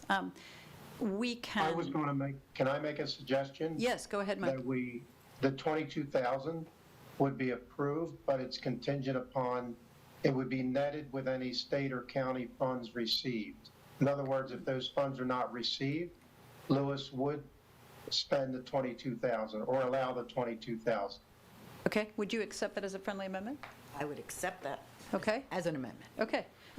So that, just to recap, that says that we'd be recommending, once we vote, 75,000, and we would advise to accept the 21,000 and change unless the county, state and county come in and provide that funding. If not, then we want the city budget to reflect that amount for the fire department. And the specific amount, according to the testimony today, was $21,270,000 for thermal imaging cameras and chemical detectors. Okay. All right, so So with, just to be clear, if we receive 15,000 from state or county, the net would be funded by the city of Lewes. yes, that's to be clear, exactly. Okay, so we have a motion with a friendly amendment. Discussion, I think. Well, I guess the question then comes back to Joe's friendly amendment, which is... He can't really have a friendly amendment because he's ex officio, but he can have a discussion. Sorry, Joe. Yeah, so if the state comes back and they do say we're going to put a percentage tax on everybody to pay for fire departments, do we commit ourselves beyond this year's No, approval? I think this For the one, 75. I think even though we're striving for a multi-year budget, this has such a different data point that we are completely unaware of, that we would say to council, we are not projecting out until the study comes through, right? Because there's so many unknowns. And they're looking at all different kinds of things. They're looking at, because our district is also in the county, that the county would pay more new residents. They're looking at developers to have a flat fee for all. They're looking at reallocating the money statewide. They're actually even looking, not Lewes Fire Department, but there is talk about closing down some fire departments, small ones in the state. That will be its own controversy. So they're looking at many, many models, of which we are not privy to any of those at this point. But to reassure the public, and I think Bernie did a good job describing, they do have funding, so we're not at risk of not responding to a public safety issue. But as they look forward, that they have a recruitment issue and their costs are significant. Okay, so on the Lewes Fire Department, we have a motion and a friendly amendment. I'll call for a vote. On the question, Amy? Yes, Can Yes, you can. So I'm a little confused here. So one of the issues was there's a shortfall of funding. Got it. Then I hear if the state will intercede and pick that up, then we're okay with it. But I also heard earlier that we want more substantiation of that need for that 22,000, 21,000, whatever the change was. So and just to be clear, so is what everybody's understanding, if the state picks up the tab, we're okay. If the state doesn't pick up the tab, we want that substantiated. I'm a little confused where we're at on that. I think he substantiated his request for the 21,000 for the equipment. I think, Carrie, it's the commitment that the city council has made at the 75,000 is your pause to say, where's that number, where's that coming from? Particularly when the fire department did come for a request for hundreds of thousands of dollars. But wouldn't one lead into, I mean, if you're going to substantiate the 75, wouldn't you want to substantiate the 22? I'm just saying that I think his 22 is equipment-based. It's not where anybody goes. Okay, then I'll be. But Carrie, No, go ahead, I 'cause- appreciate what you're saying. And I think what we're saying is, with so many questions and a budget that's looming, that we're going to do it this year and fund where we have in the past for the 75,000. That the fire department has made a larger request, which they'd winnow down to about $21,000, $22,000 for things they need immediately.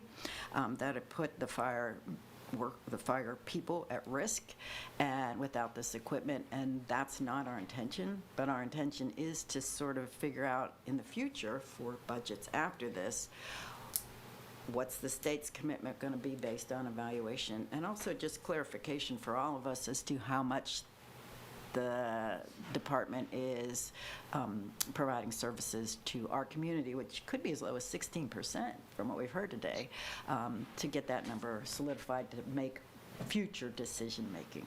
Okay, thanks.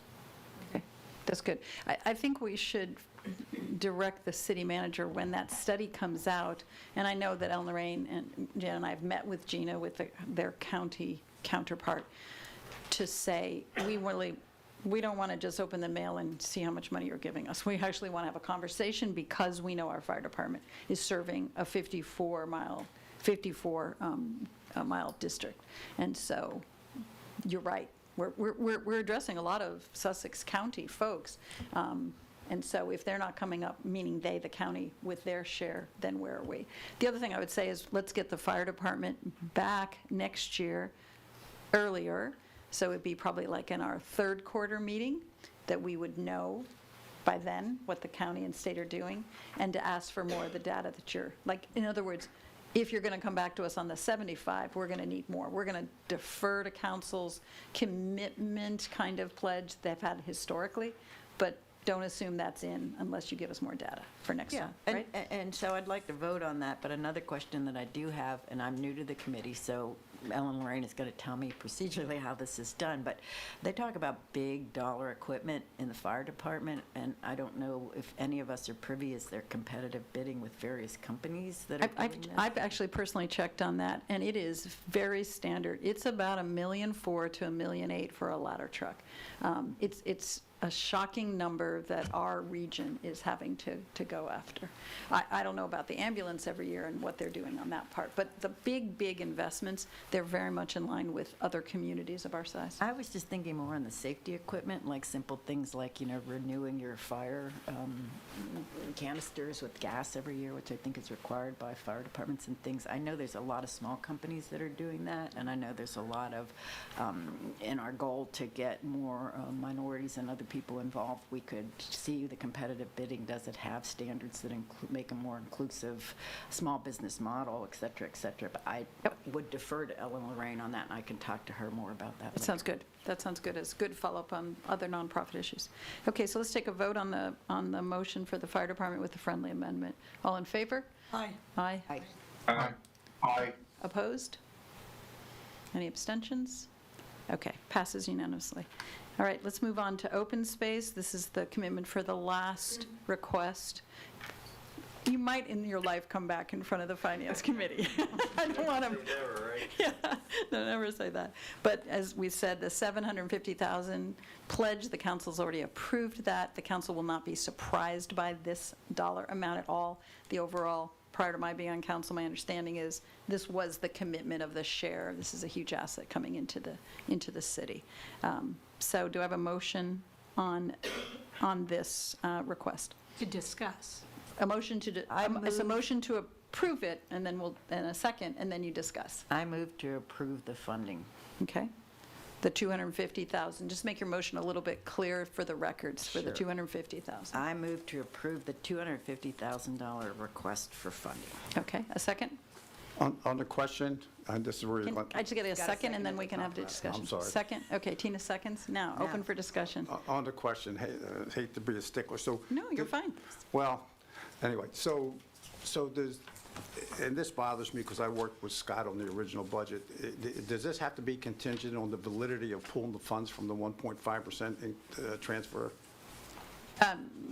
It doesn't have to be, but we can say as a friendly amendment that it's approved, and or not even an amendment, that we're directing the city manager to clarify where these funding, before she presents to council. Wouldn't that 700 fall under the same category? Yes, it would, the whole 700, so it's sitting, it's just Okay, sitting. just- But I think the clarification that Scott and you have is, what's your source, city manager?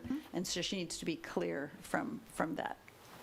I want to follow up on that because I believe some of it has been that we've been waiting for legal counsel to make that determination. And I would think you need that sooner Yes. than later. Absolutely. And I'm going to really urge that we get that. I want to, certainly, I want to support this. It's an additional fund. It's a significant amount, but I also need to know where's this money going to come from? Absolutely. So, we will have, a week or two before you present to the council on this line item Yes. specifically, Yes. So we formally present to council on February 14th. It's our Valentine gift to the council. But we're hoping on the 7th to get the budget out so they have time to digest it. Can we get a copy of that opinion from the legal counsel? Yes, the Okay. draft budget has to be given to council by February 1st. Right. But specifically Yes. with the expanded verbiage of what can be pulled from the 1.5% versus not? Okay. Absolutely. Thank you. Ellen Lorraine, that question was raised by our subcommittee like over a month ago. Are they researching it? Are they not wanting to respond? Is there any color you can provide on the preliminary legal response to the question, which is a pretty straightforward question? Correct, that was forwarded to the city solicitor, and I don't know why it's not been responded to, but I will follow up Okay. and get a determination and send it to the committee members. Scott, would you repeat the question exactly? What is the question? It's where's the source of the funding? We've pledged 750,000, sorry, Scott, we've pledged 750,000, we're being requested to meet the last part of our pledge, which gets it to $1 million, but where does that money come from? I mean, we have assets, okay, we have money sitting, but where does it come from? You want clarification to always know. So, Okay, for example, it's okay. like resiliency fund, if we're going to say that a percentage of that comes from parking, that's the direction to the city manager of that. Just to be entirely clear, Joe, Yes. so Title 22, Chapter 16 is state statute which governs the use of realty transfer taxes, and it refers to the use of these funds for capital and operating costs of public services, economic development programs, public works, capital projects and improvements, infrastructure, and debt reduction. It doesn't say land purchases in there, but I see. think Okay. historically, council has construed a purchase of land as a capital improvement. And we were just looking for clarification that that is in fact in conformity with state statute. And so it was a simple question, and it just hasn't been answered yet. No, I appreciate that clarification. Yep. Yeah. So city manager is going to light the fire under city council, the legal counsel. And so if we would not, would be the next question, if we would not be able to use those funds, where would the funds come from? That was a follow-up question I had for Mr. Ford. I would think Mr. Ford would need to know this sooner rather than later in his funding profile as he goes forward. But he doesn't need to know where we're getting the No, money. he just needs to know if they're available. That's right. Yeah, right. Right. Well, there are other places. I mean, it could be from our UBS account. I mean, there are other places, but Hold on a second. There's the mechanics. Yes. Versus the budgeting. Correct. So the question is, Ellen Lorraine, if it did not come from there, where's it going to come from? So I would recommend it come from general fund. And what is the balance in our general fund? Well, in the draft budget, we are at a deficit already. But we've not made any revenue adjustments based upon the recommendations from the recommendation team. So the revenue recommendations would be made based upon an increase to pay for this project. well, it's not just this project. I mean, the next presentation is Ellen Lorraine's, which I want to get to, which is her first draft of mapping what the Stewardship Subcommittee recommended on revenues, what her departments have recommended on expenses, how do they marry, and what's the plus or the minus of that, and what's adjusted, cut costs, increase revenue, you know, all those normal tools. May I just add that if it did not come from transfer tax, we would be forced essentially to liquidate assets. Correct. Right? So we have assets. That was my presentation to the council a few Right. weeks ago. We have significant assets, but we don't necessarily have the revenue coming in from the transfer tax. So that's what you'd have to weigh. That's right. You'd have That's to have a exactly right. contingency plan in your mind if it's Yep. not coming from the transfer tax. Just a quick comment. If I remember correctly, our discretionary funds are an extremely small percentage of our Correct. overall revenue. So it becomes a zero-sum game at that point. The general revenue, as I read it today, cannot absorb this money.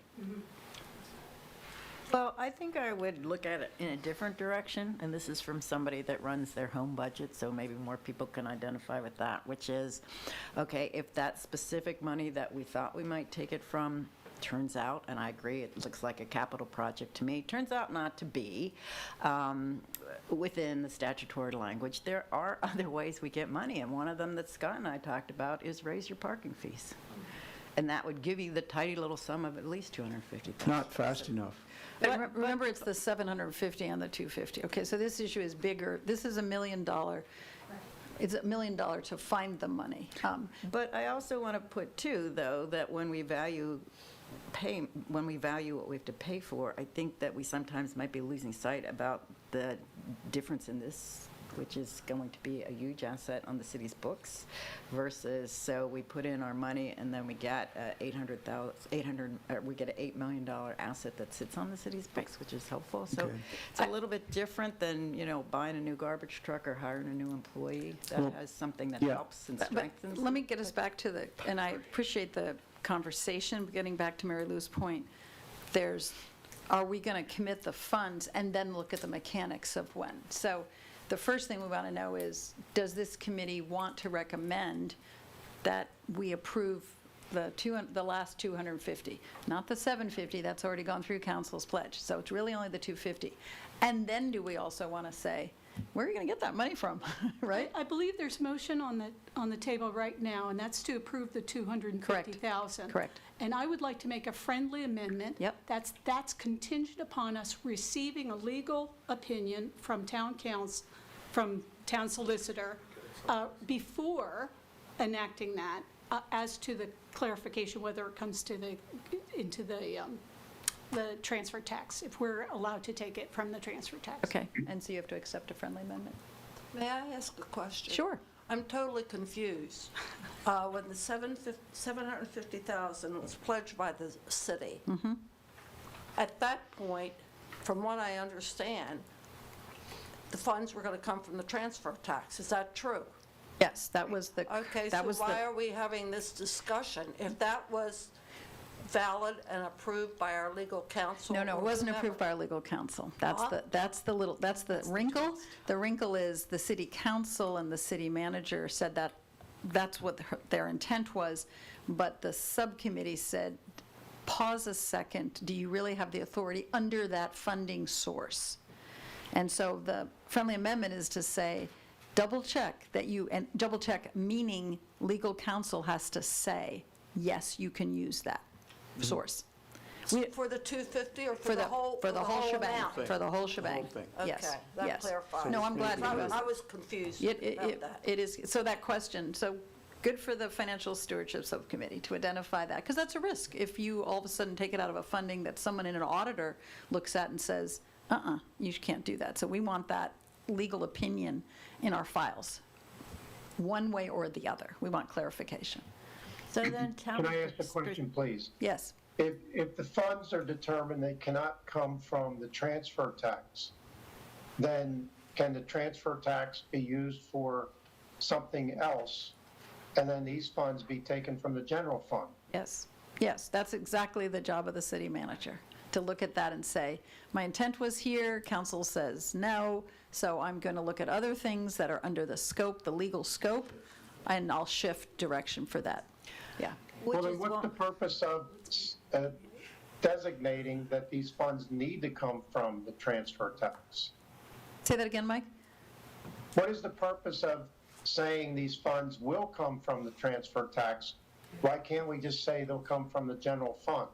May I respond? Yes. Okay, so right now, we're looking at the liquidity needs and the investment needs of the city, and that's really critical to us to know if we're going to have $1 million that's going to be leaving the liquid assets of the city. That's why, Mike. Let's make Okay. this black and white, make it very clear. That's right. But my only worry with the friendly amendment is that if the opinion comes back tomorrow that says, no, we don't agree that it's a capital improvement, you're going to have to get it elsewhere, it sounds as if this committee doesn't support that funding, which they do, and it sounds like Ellen Lorraine's ability to do magic and find that money in the other funds would maybe be limited. So is there a way that we can say it that we Why support don't the you, project? why don't you make a recommendation? Well, I think we're right now tasked with focusing on the $250,000. Correct. That doesn't mean we couldn't make a motion to say that we need the city council, the city solicitor's opinion ASAP in general, right? And separate that from the 250,000 fund. Yeah, let's make it as two motions. I think that is clear for the record, because you're not accepting the amendment. So the motion on the table is approving the 250,000. But there's one coming right around the corner. So let's go to that motion and approve. All in favor of accepting the 250,000 request? Aye. Aye. On the question, Aye, okay. on the question, Actually, you're voting at this stage. Are you voting on that motion? Sorry. Up, down, or abstain? It's up, down, or abstain? abstain. Abstain, okay, no problem. Okay, so the motion passes with one abstain. Now let's go to the next motion. I'm sorry to be so bureaucratic, but actually legally, you know this. We love bureaucracy. You want Tell to the truth, follow Dave. this in the notes years from now that they actually went through it. So if we didn't, that friendly amendment didn't make. What we need is another motion that, well, actually, it's I not even a move- motion. It's really just direction. It doesn't have to be a motion. This is direction, and we can have then any question. This is just direction to the city manager that the finance committee wants this action. So somebody could articulate that. We give it drop deadline, Yes, we can. We absolutely can. 7 days. Sure. Go ahead, and what are you recommending as the direction to the city manager? To seek the legal counsel opinion? That they request that the city council's legal office provide that opinion within 7 days. Provide the opinion, and then the city manager to come back. There's a little more to that, which is get the opinion, and then if it's not favorable, then tell us what are you going to do, right? That's really, it's the second leg of that, because this does impact our investment strategy. So, Okay, so my question is, we're doing this, you're making a motion. No, it's not a motion. She's just giving a Okay. direction from the committee. Direction, okay. Because we're not voting on it. We're just We're saying. not gonna vote. We've approved the 250. We approve, meaning recommending it. But now we've got some concerns as the finance committee. We're like, where's this I money know where coming it's from? coming from. That's right. And that opinion is late, and we need to know that. That's right. And I think, Ellen Lorraine, I think that's the future you're going to see from the finance committee, which is to your benefit, which is mapping our money. Where does the money come from to pay for things? Larry, you wanted to Yeah, make a I'm sorry to. No, you're not I sorry. know, That's like a great. jerk here. No. But So you approved the 250 in general, no matter where it comes from, you approved the 250? Correct. We approved it as a recommendation for the budget. Then I yes. want to change, so I agree with that. I thought it was contingent on. I know. You can't really do that, but it'll be noted that. Okay. Okay, I hear you. I'm sorry. No, it's okay. It's okay. It passed. I just want to make the point that, that Mike raised as well. As we get deeper into the budget discussion, there's a significant number of categories of increased spending that are reflected in the operating budget that are actually capital items, and we could get some clarification, but there is wiggle room there on things like vehicles and the marina spending, which is all, I think, reflected in a pretty significant increase in the general fund expenses that actually relates to capital. So Okay. there is some wiggle room there, and I just want to make that point before we dive into the budget. When you say wiggle room, are you indicating that maybe that's wiggle room to cut some of those things? No, I'm saying that there's wiggle room to allocate those capital expenditures out of operating into the 1.5% There are other places. fund. That's- Okay. So it's not, we have some there's a lot of not a lot, but there's flexibility. Okay, let's move on to Lewes and Bloom request. So that is a one-year request, even though we've gone back to them to think about it in future. Is there a motion to accept their request? And I they're would move to accept their request for $33,000 for next year's budget. for $33,000. Okay, for next year's budget only, right? I think that's all That they is asked all for. that they've asked for, right? Is there a second? I second it. Second that? Any discussion on that request? Would there be a friendly amendment to boost that into the, hadn't we talked about the 3 years? Well, we have, but they haven't provided that for us, so we're acting upon their request. Okay, I just didn't want them to miss an opportunity. Right, right. Go ahead, Ed, you can come in. Is that an opportunity missed, or we just come back? It's not an opportunity missed, don't Okay, feel like, just checking. you're not in the Jim Ford rule that you don't come back. No, you come back. Well, I think what we could do in discussion is recommend that Ellen Lorraine puts in the tentative, remember, the council does not approve anything more than a one-year budget, but probably she should put in, our recommendation might be, go ahead and roll out a tentative number of a 10 or 13% each year, so that we have a placeholder, okay? That gives them a little, but that's not a commitment to Lewis and Bloom, because we haven't approved it, but at least we're all talking at the same level. Okay, all right, so that's just direction, that's a motion. Ed? Can we just say make it an even 15%? Because our costs go up by 20 and 21% the last 2 years. Did the fire company, Fire company really? is there a percentage there? No, They they, didn't do increases, they just Okay. did cost. I would be opposed to just agreeing to cover yeah, an organization's increase in operating costs, because then you've sort of lost the discretion of this committee and council to opine on an absolute number. And then you're essentially a partner in their operating budget, which Okay. is a very different situation. okay, that's fine. So we'll just put a to be determined. We'll alert council that we anticipate there will be ongoing requests from Lewis and Bloom. Okay, all right, so we're approving just the request for this year. Okay, so a vote on that? Any other discussion on that? No? Okay, to a vote to approve the request from Lewis and Bloom? Aye. Aye? Aye. Aye? Okay, Larry? Oh, good. Okay, all right, unanimous approval. Okay.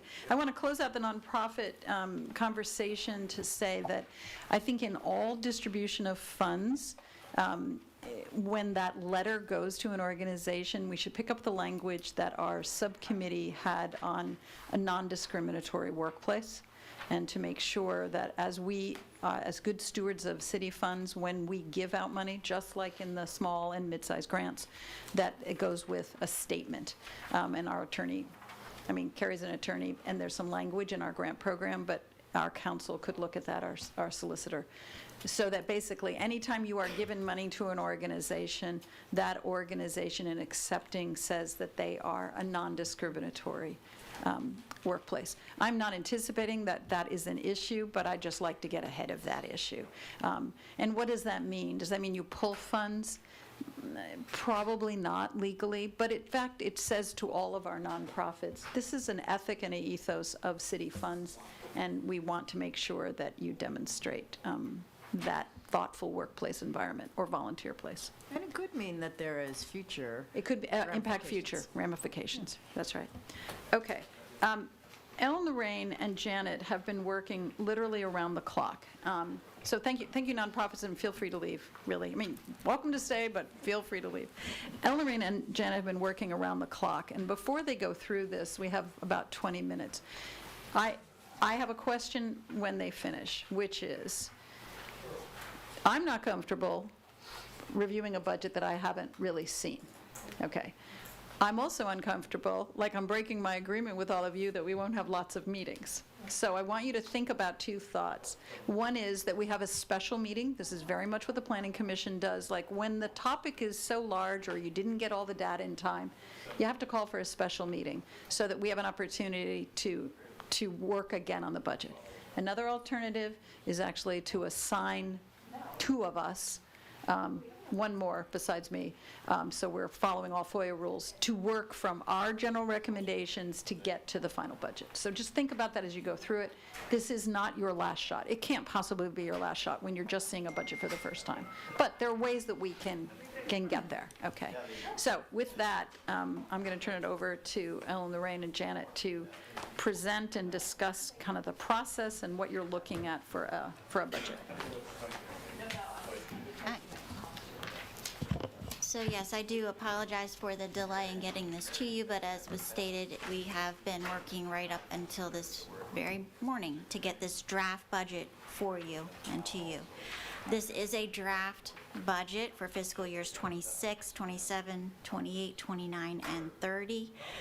You will notice that revenues have not been adjusted, as I've stated earlier, based on any of the recommendations that have been provided. That is where I am seeking guidance from this committee on what those adjustments need to be, what additional expenditure cuts need to be. I've made some, Janet has consulted. We've looked at that, but this is just a draft. It was also stated, I think, from committee member Saprel, that a lot of expenditures are being reflected in the general fund that could be an allowable expenditure in the transfer tax, and that was intentional. To have the transfer tax mainly provide for road improvements, road renovations, road infrastructure. Yes, some of the expenditures in the general fund could get moved over. One in particular would be public safety. Either there could be identified expenses for public safety, or the transfer tax could make a donation to the general fund to offset public safety costs, because our public safety costs are significant. So before we get into the details, I wanted to provide a review of what the document is that you have in front of you. So if we're looking at the large 29-page document, it is set up to be on page 1. This is a summary of all of the funds the city budgets for. And at the top part, you're going to see revenues by fund, and below that are expenditures by fund. You see a page number identified where additional detail can be found for each of those funds. As we move across the columns, you'll see an adopted FY25 budget column. Adjacent to that will be where are we as of December 31, 24 for the FY25 budget. The next column is, okay, of the budget, and then you're looking at fiscal year-to-date actuals, what is left to be received or expended? And then we get into the draft budgets for FY26, 27, 28, 29, and 30. And at the bottom, it'll show, is there excess or deficit? And so, as I mentioned before, in FY26, there is a deficit. Let me just clarify again with what you said, just to reiterate. So this does not take into account the recommendations of the subcommittee for increased revenue? Correct. At all? None at all. None at all, okay. So I'm just reminding people not to freak out at the red. Correct. It's really good to know that number, because that's how this is the time in the budget, I know, Joe, you've asked me for like 5 months, well, when does the revenue and the expenditure side come together? It's now. So thank you for that clarity, because then we have a target to hit to within range for the revenue number. Okay. Correct. So real Yep. quick, conversely, it doesn't take any consideration any potential increases in expenditures also. It does include. does. It does have an That's inflationary important. index. 4.5, Yes, in most cases, in our departmentals, it's 4.5. There's some that were less. There's some that could be higher based upon the expenditure.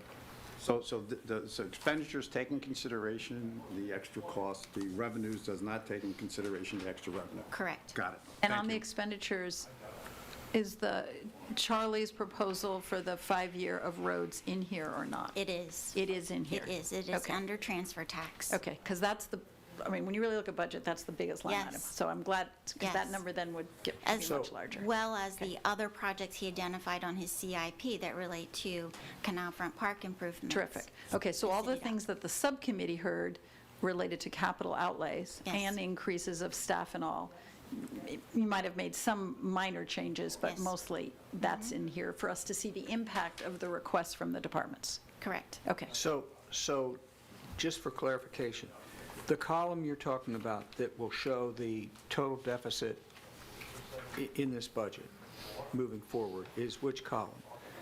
So draft FY 2026 budget. So basically, it looks like if this budget were approved and there would be no cuts or no revenue increases, we would be $1,164,548 Yes. in the red. Correct. Citywide, we provide a balanced budget for each fund. So what this is saying is there are some funds that have a surplus and some that have a deficit. And netting, you're at 1.164. So really, when you look at this, with all that we've been putting into the budget, with infrastructure, and there are positions that are in here, there are all kinds of things in here, that $1 million seems really rather small in the scheme of things, given what we're trying to accomplish. So what Does I that make heard sense? based upon our workshop that was held by this subcommittee, there was a need to improve our infrastructure Yes. and maintain our city assets. We did that. And that is what is being accomplished through this draft FY26 budget. We're heavily ramping up city projects on our roads and doing lots of improvements to city buildings to make sure we maintain them appropriately. The only thing, and I'll just mention this, I know that one of the areas that I'm working with Mike Farino on, and we've been talking about, is the idea of that study for trash efficiency. And I think it's important that that move forward. That could shave a lot of money out of this budget. Well, it probably won't. Potentially. I think what we should look at related to all the efficiency studies, of which Ellen Lorraine has put in, I think it's 44,000 if we needed outside help, that's going to impact the FY27 budget, okay? And it's all very positive. The parking recommendation on the revenue side, what you're looking at efficiencies, all those technology improvements. So think about those more as an out-year impact for efficiencies and a little bit on revenues. So what Ellen Lorraine's done, which I think is great, and Janet, they've said, we heard your direction on public safety and infrastructure. We heard citizens in what they care about. So if they take all that in, you're starting from a deficit of 1.1 million. But remember, we also have a proposal on property tax, resiliency fund, boat slip fees. So remember that's why I'm saying this. I'm actually agreeing with you, Joe, that number is not, I thought that number would It's be not about 2 outlandish. million. Actually, No, I don't think it's outlandish. 27 is closer where I thought it'd be. Okay, sorry, we've interrupted Okay. you. Now go ahead and start. That's a great overview for us, and then, So then if you flip over to page 2. Page 2 is just the summary for the general fund. And it says it at the beginning. It's the general fund summary of revenues and expenditures. So similar to page 1, page 2 is giving a summary of the total revenue and the expenditures by department just for the general fund. The columns remain the same. you're here. You're down on this one. It's this one. Yep. And look at again, that. you have page numbers to the left that you can refer to get more detail for each of those departments' expenditures. Right. So just for the general fund, there is a deficit of 2.3 million. Again, no revenues have been adjusted to account for any of the recommendations. Right. But we have been intentional, Why?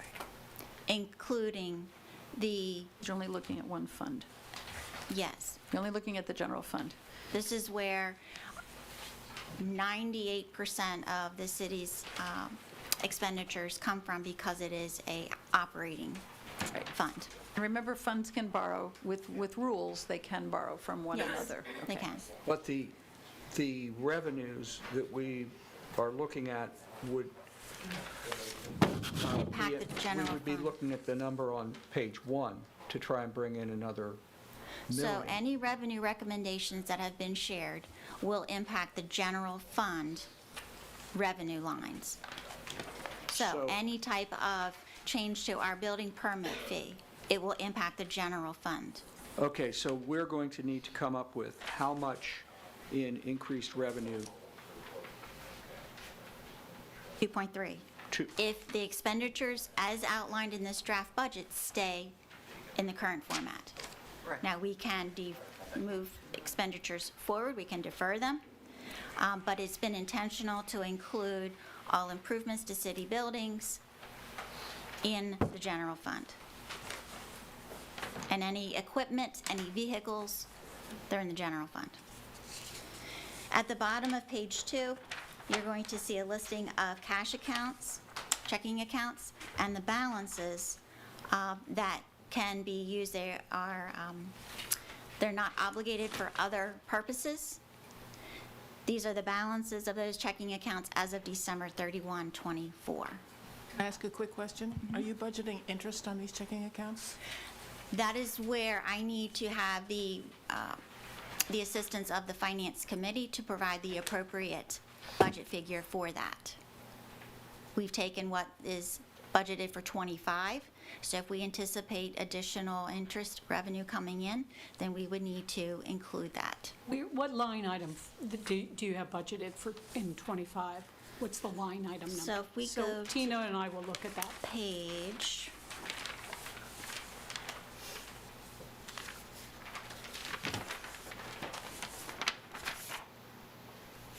Page 4. And on the left-hand side, you want to look for account 100-452-0200. This is the dividends with UBS, investments with UBS. And so is the 0300. And then if you go down to 100-454-0100, this is the interest in checking, savings, and then money markets below. So would it make sense for Tina and I to have a discussion? Yes. And make our recommendation? Yes. Yes. To the Finance Committee or to Ellen Lorraine, Oh. given the time constraint of the budget? I think it's to the Finance Committee, because again, we're either going to meet as a Okay. committee as a whole, or we're going to meet as a tiny little group with Ellen Lorraine. Perfect. Okay? Sounds great. Yeah, And so this would also apply to the General Capital Projects Fund Yeah. yeah, and the Transfer Tax Fund. yeah. Yeah. Can I interrupt? So, on your first page, Ellen Lorraine, you had the transfer tax, which is about a wash. Revenue is X amount, expenditures X amount. That's a wash, okay? So is the 700 and the 250 included in that expenditure for the transfer tax of 2.9? I'm showing transfer tax draft budget 26 expenditures are 997. Okay, so the question I'm asking, so if we were to do, which I thought was a good suggestion, if you want to move money around from the transfer tax to the general fund and vice versa, then it would almost have to be a wash in order to keep these numbers where they're at now. So if, Yes. So, and if we want to visit the 4th Street Preserve, and That- if it needs to be funded out of the general fund, then an option could be the transfer tax gives $1 million to the general fund To do- to offset public safety. Right. Correct, because that's an allowable, we know Yes. that's allowable in and the that's, scope. because that's where I was Exactly. going with that. Exactly. Yes. Yeah. That is an option. Right, thank you. I think not that it Sorry, has. could I jump in for 1 second? Yes, of course you can. So the difference between the $1.1 million deficit on page 1 Right. and the $2.3 million deficit on page 2 is that you're assuming that the additions to the transfer tax would just be added to reserves and that we wouldn't actually spend any money out of the transfer tax reserves. Correct. So if you And look at... I would just like, I'd like to question that assumption because we already have $7 million in reserves in the 1.5% transfer tax. And in my mind, the point of collecting those revenues is to spend them and not just to build them. And yet we're basically punishing the general fund for the build of additional reserves in the transfer tax funds. There is funding in the transfer tax to either move to the general fund to reduce expenses because the fund balance is higher than what is, we have excess money in there. Right. I tend to go higher than what most auditors do because we are a coastal community, and so having the funding available, should we experience a significant event is important. But there could be excess monies that could be moved to the general fund to reduce public safety cost, right, since it isn't allowable. So, And I think that's I guess another way of looking at this, if you look at the general fund expenditures, and you're a citizen and you just go online, you look at the budget, general fund expenditures year over year are going up from $9 million to $11.4 million, which is a 26% increase in expenses. And so if you're a citizen, you're saying, wow, what are they doing there? They're spending money hand over fist. The reality is a big component of that is actually capital and not operating expenses. A big component of that's capital, but there's also this wrinkle of ARPA, which is a one-time event. So it kind of skews, I don't disagree, Scott, with what you're saying, but it skews the total spending because we had money that we had to spend and we had to spend it in a certain short time period. So I think you have to back out ARPA really to make that statement. But So what categories of spending are you referring to there that are in the 11.38 that are unusual and non-recurring? Your grant expenditures is where the ARPA funding money being dispersed would have hit. So in prior years. this is a prior year conversation to a citizen that says. No, but I'm talking about the 11.38 million in the 26 In the 26? budget. Oh, Yes. Your point in the 26 budget going forward is correct. I'm just Yes. saying Is up historically. 26% versus the 25 budget, which seems like an extraordinarily large increase. But if you actually go through the line items, there's a number of large increases, like in Marina and Docks, which is up 370%. A lot of that is capital. And yet we're not using the reserves that are specifically created for capital. So it's just making the operating budget look really bad. That's right. That's where I'm in 100% agreement with you. And I think what Ellen Lorraine is saying, it's a practice that the city has taken on, but we're, politely challenging that practice, which is let's start using the money that we've received to deliver the services of public safety, improved roads, more than has been the prior practice, because in fact, citizens in the budget workshop and others, we've been deferring maintenance and other activities. Right. So- So this is kind of the come to reality. I think, Scott, what you're raising, what Ellen Lorraine's raising, this is why I said this was a re-engineering of the budget, not just because it went through a multi-year budget. This is a re-engineering because we're rethinking how we use our money. So if you're a citizen and you look at this and say, why are you even proposing a property increase? Looks like you have all this money. The fact is, we have to spend the money on the services the citizens are wanting with a protection that we have liquid assets for emergencies and other operations. So this is a rebalancing like Lewes hasn't seen before. That's the reality of why this feels a little different, maybe uncomfortable, but a change, which is spend the money to do the things the money was for, but don't bring down your piggy bank so low that you're at risk. That's So, right. to go along with your point, my question is, I'm trying to see the expenditures, and on the other side, the need for the revenues. And what does this mean for revenues if you shift those funds? Does that mean it will lessen the need for some of the revenue that we're asking for? Because we'll be shifting some of that money from the transfer fund and spending it? And going forward then, will we be able to assure that we have funds in place during that 5-year period? So I think there's a couple different ways of thought. If you shift expenditures, then maybe the revenue increases aren't as what was proposed. They're more incremental increases. It will draw on your fund balance and your transfer tax, the more expenditures that are coming out of it, which means you would be utilizing the money that has accumulated in that fund. And so we would show that as prior year reserves, a draw on prior year reserves.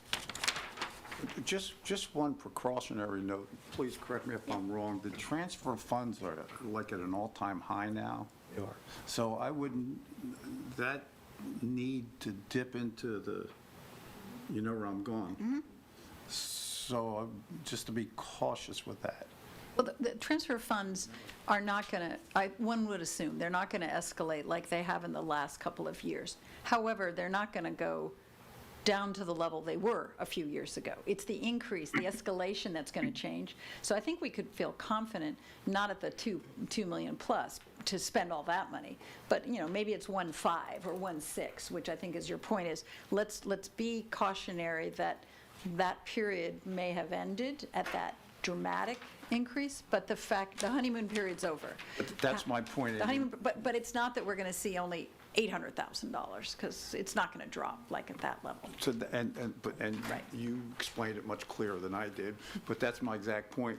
Can you assume a lower 1.5 or whatever you want to put for transfer tax when you make decisions going forward to Right. slide money over? So if you look at the transfer tax budget, actually, and it's on page 27, the revenue lines have been maintained for 26, 27, 28, 29, and 30, the same as they were for 25. Where is that? Page 27. Page 27. Good grief. Oh, that's the colored sheet? Yes. Okay.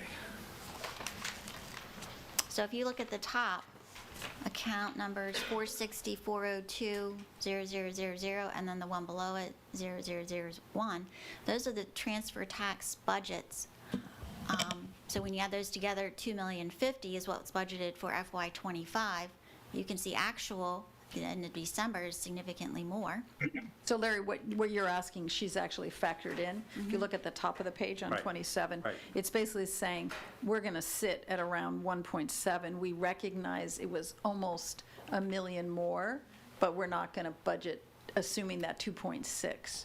And that 1.7 that Ellen Lorraine's projecting is still conservative, but a good, like it's just addressing your point. Super quick. What's the 1.7 based on? That is historical. We look at historical, what we've collected previously. 10 years back?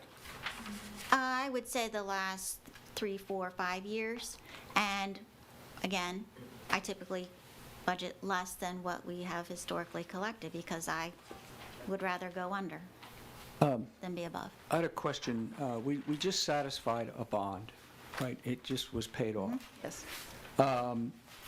Were those funds, are they continuing to be put into savings for the potential municipal building that may be looked at, or how, I mean, that's going to be a big project. Is any of that? Our figured in direction here? to the city manager on the Army Reserve and to also GMB was, put it as a line item, don't put any money on it, but put it on the capital plan, because your point's valid, but we don't even have a clue yet on what the city is going to do. So we put it as a line item in the CIP to not that we would forget it, but to just say, don't feel like you're fat and happy, because we got this big thing coming, who knows, 20, 30 million, we don't know what that is. So it's there as an item without a dollar attached to it. I think there's also a line item there that we put in for when the study gets done to do your inventory for the buildings and Yes. HVAC. That's in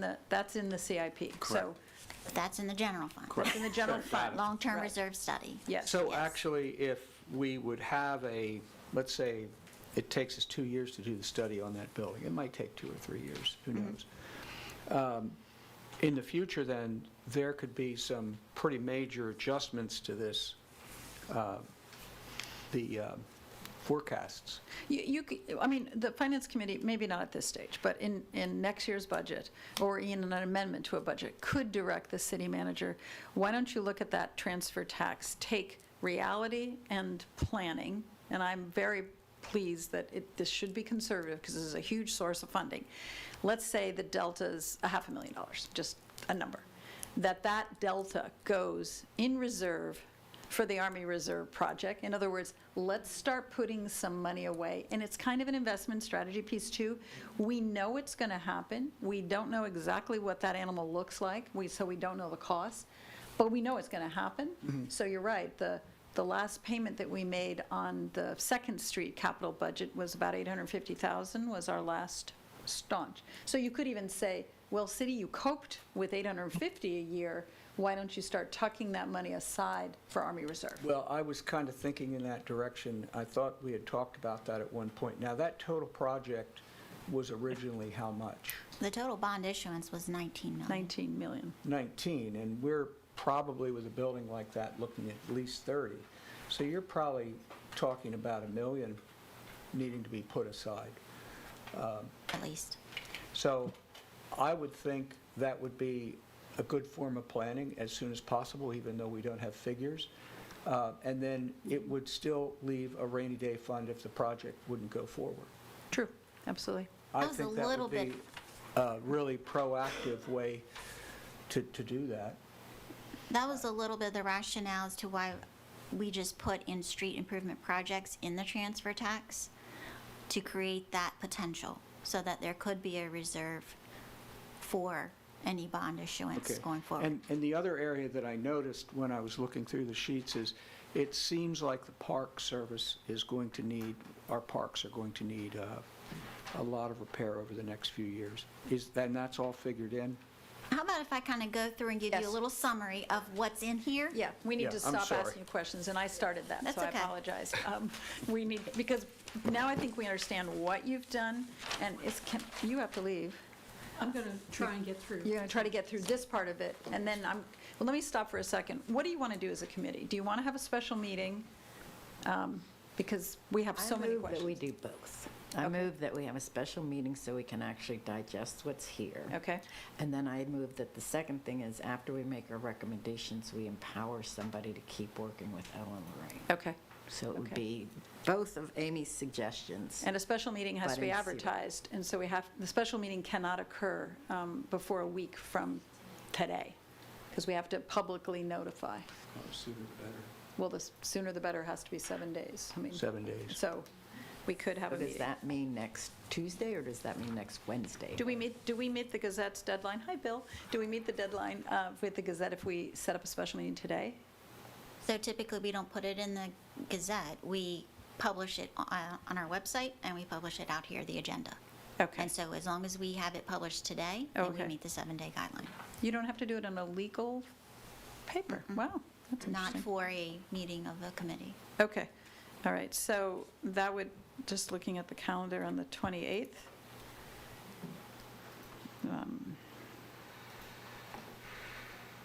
maybe 2 o'clock?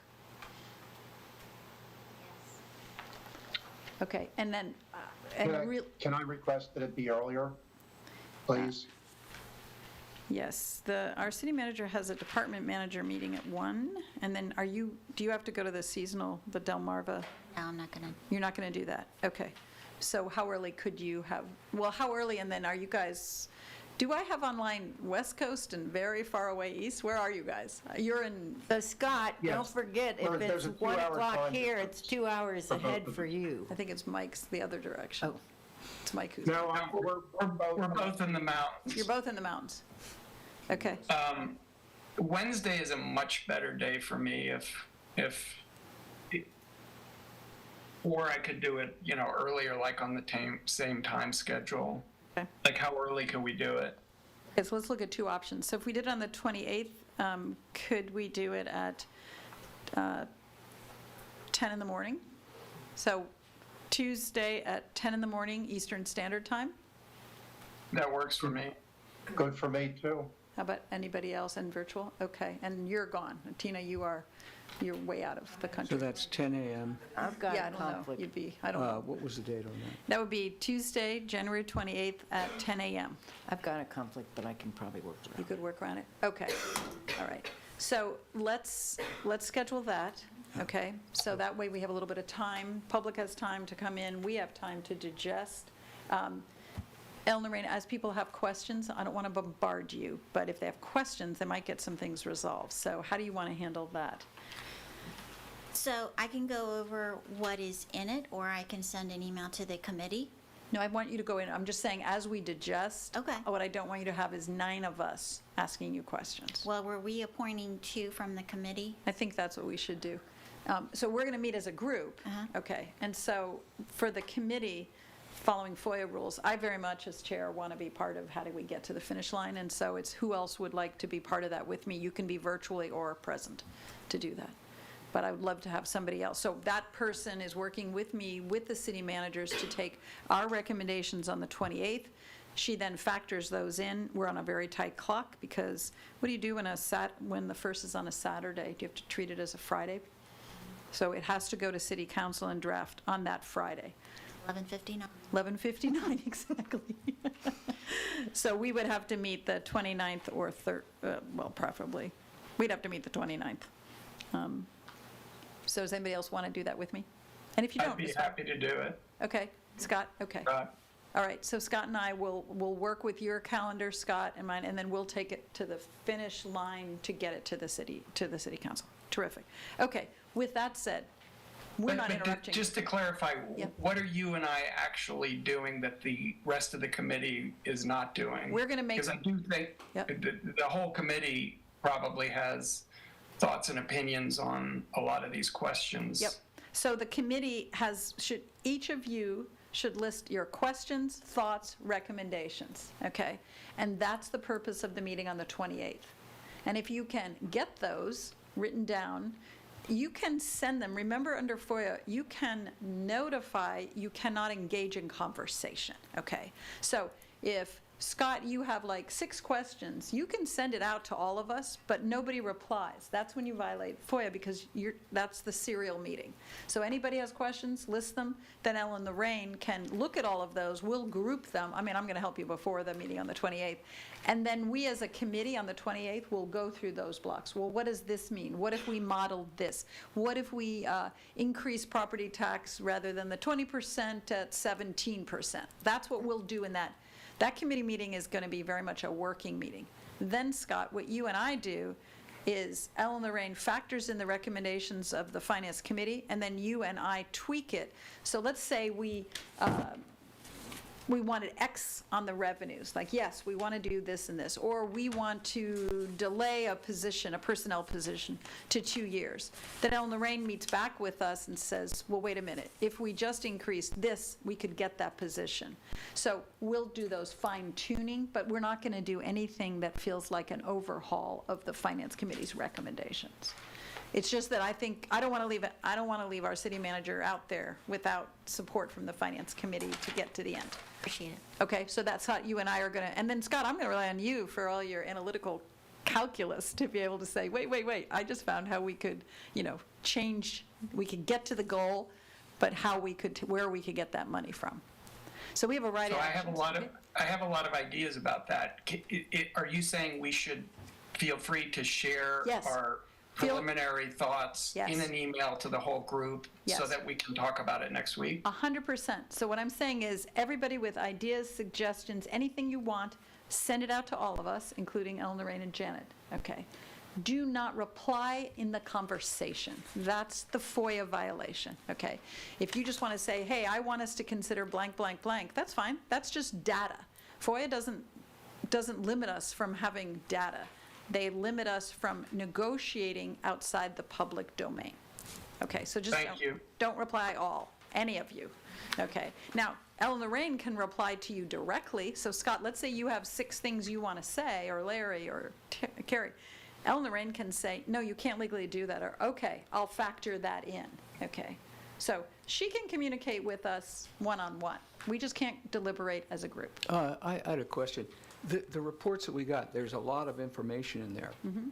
Is there information in here that is extraneous and is not needed for the committee to move ahead? Can this be somehow compacted? I think this information is not extraneous, but if where you're headed is, the format by which we go to a final budget can be summarized in categories. We need this is these are the working documents. Okay. Okay, so this isn't extraneous. It is a level of detail I personally don't think council needs, except it's an appendix. Like, so if they have a question, they can drill down. But you have a lot of ideas, and so does Mike, in formats, right? How to present a multi-year budget. So what I think, if you two are available to go work on that, on how you'd format, regardless of what the numbers say. Right, you can't really give this to the public. Correct. And there is a lot of information in here. But I do, at the same time, think that some of this information is very valuable to council members, because they may look at this, some of it, and have questions about it. Sure. They really might. Right. So I appreciate it from that point of view. It's, as we're trying to wrap our heads around all of these issues, sometimes it's tough. Well, yeah, let me just give you an example, and then let's move on for timing for Ellen Lorraine. We care about capital expenditures, and we care about the big budget. I don't care about a plotter or a scanner, okay? I care that you know that. I care that the department requested it, but that can roll up as other supplies. In other words, we have to do the priority ones. The data's here, which is why this is great to work from, but soon it has to way roll up, because if not, we're going to be saying, well, how many pencils go to that department? Like, we don't want that conversation, because that's just, we're going to be negotiating on pennies instead of hundreds of thousands of dollars. Okay, so with that, I think we have our plan, and Mike and Joe maybe share some ideas on format and budget. Once you take the next 10 minutes to go through. Okay. Whatever else you want to let us know so we can understand the documents. Thank you, Anne Lorraine. So in FY26, the following studies, evaluation plans have been put into that budget. The efficiency study for our trash, You're $40,000. onto your deck right now. You're onto the Word document. Well, I was kind of reading off of this, and we can go through that, but this information I'm reading will be in the slide deck. Okay. Strategic plan, year one of that is in the FY26 budget for $30,000.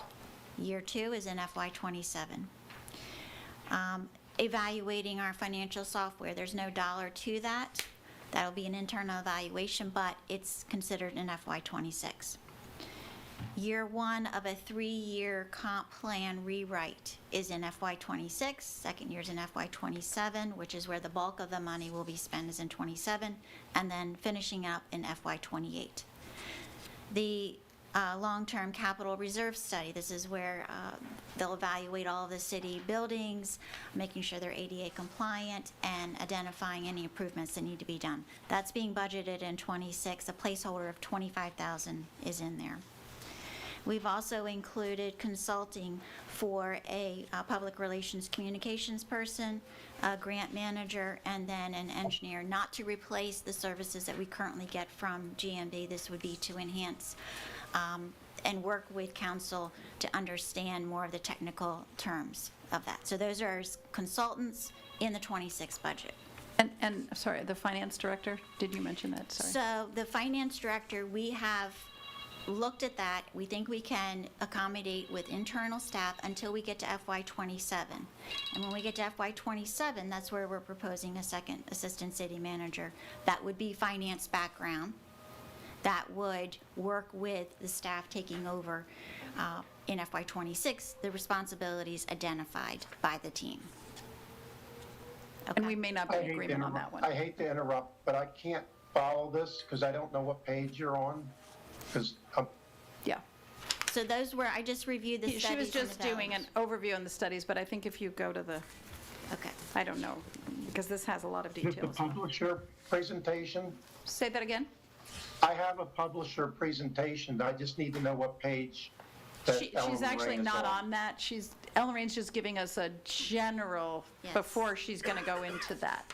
Okay, sorry. No, Okay. you're not watching. It doesn't exist. I was trying to summarize Yes. key areas, but Yes. we can move on to the slideshow. Yep. So on slide 2, the overview, as we've stated, there has been inflationary index applied to the expenditures ranging from 3 to 4.5%. Again, these are expenditures, and we are seeking the Finance Committee's recommendations on revenue ideas that were shared and how to implement those.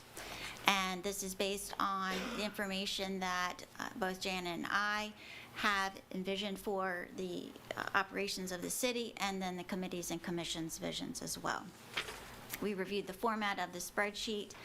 The next 4 pages are reviewing the scenarios of the resiliency fund and how that could be built. Scenario 1 is across the board, doesn't include any visitors contributing to that. That's basically funded by residents.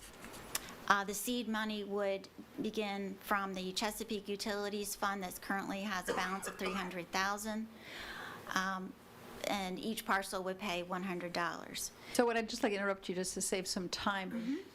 As you all know, 2 weeks ago, when Ellen Lorraine presented this, council was favorably received the concept, and they had some comments. So that's one specifically where I will work directly with you ahead of time, because I think what they were asking for is a hybrid, and I think they were pretty clear about what they wanted. But this is good background to have, to how we could get there. Yes. So we're picking and choosing from different line items. Yes. But we'll get this in a proposal for you before the 28th. So the next 4 scenarios, there's scenario 1, 2, 3, and 4, and each scenario can incorporate more of the visitor impact contribution. The next slide is reviewing a tax increase and what that looks like. She's on page 8, I think Yes, 7 I'm or 8. sorry. Slide 7, yes. So, what was asked was a 20% tax increase. That would take us to .684 up from 57 cents. It would generate almost $600,000 in additional revenue. In the 27 budget, it is anticipated that the city would go with the county reassessed values, which would mean a savings of expenditure side, but we would also have to adjust our tax rate for that year so that we were revenue neutral, should that happen. The next item is a change to our gross rental receipts tax.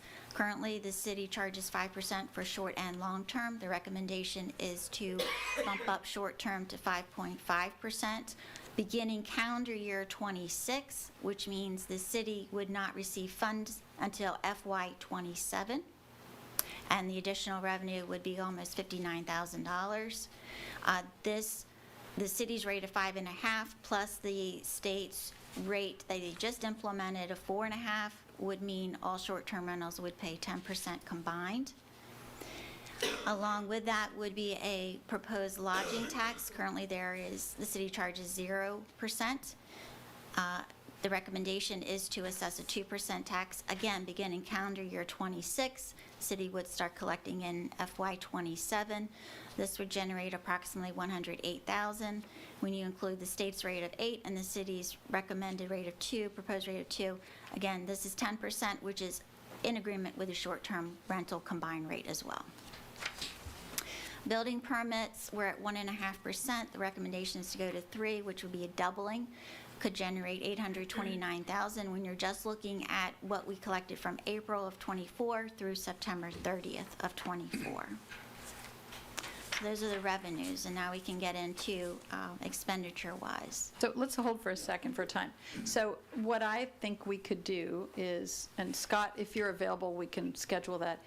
We could meet with you and ahead of the meeting on the 28th, and we could start making some draft recommendations off what the subcommittee has already said, and we could model with you. So we can take, before we get into any of the department costs, we can say, look at this, I see $1.5 million right here rather quickly, and so is that, what can we do with that? Can we put that in, and can we offset? So it doesn't mean that we would stay with the expenditure rate, but we could make some decisions for you or recommendations for you related to all those different revenue sources, okay? And same thing on the resiliency fund, because then we're going to get, version 2 is going to get us a little closer because we're combining revenue and expenditure then, okay?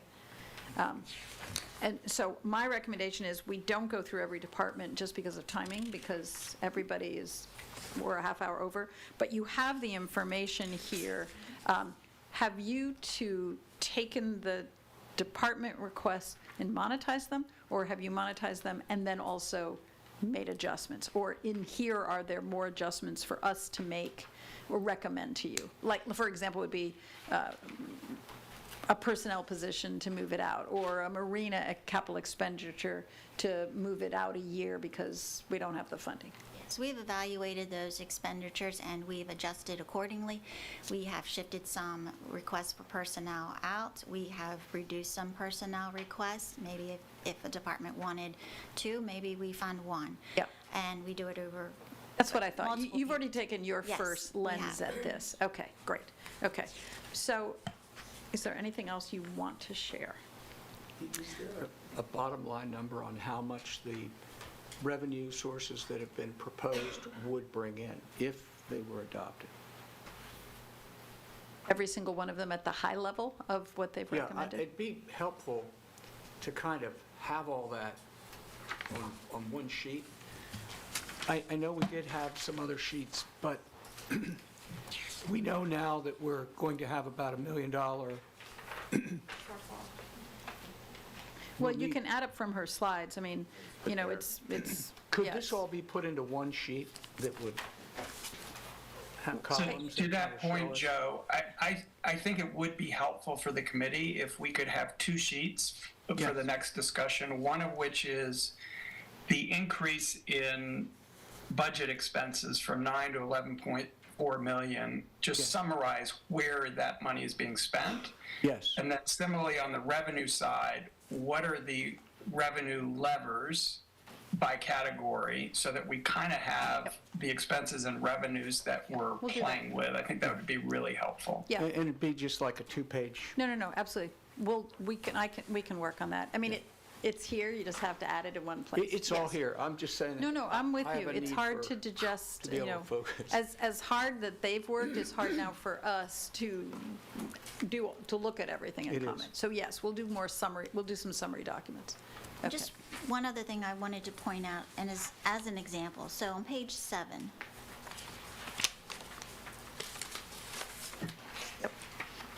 This is an example. You're going to see other pages that are set up this way.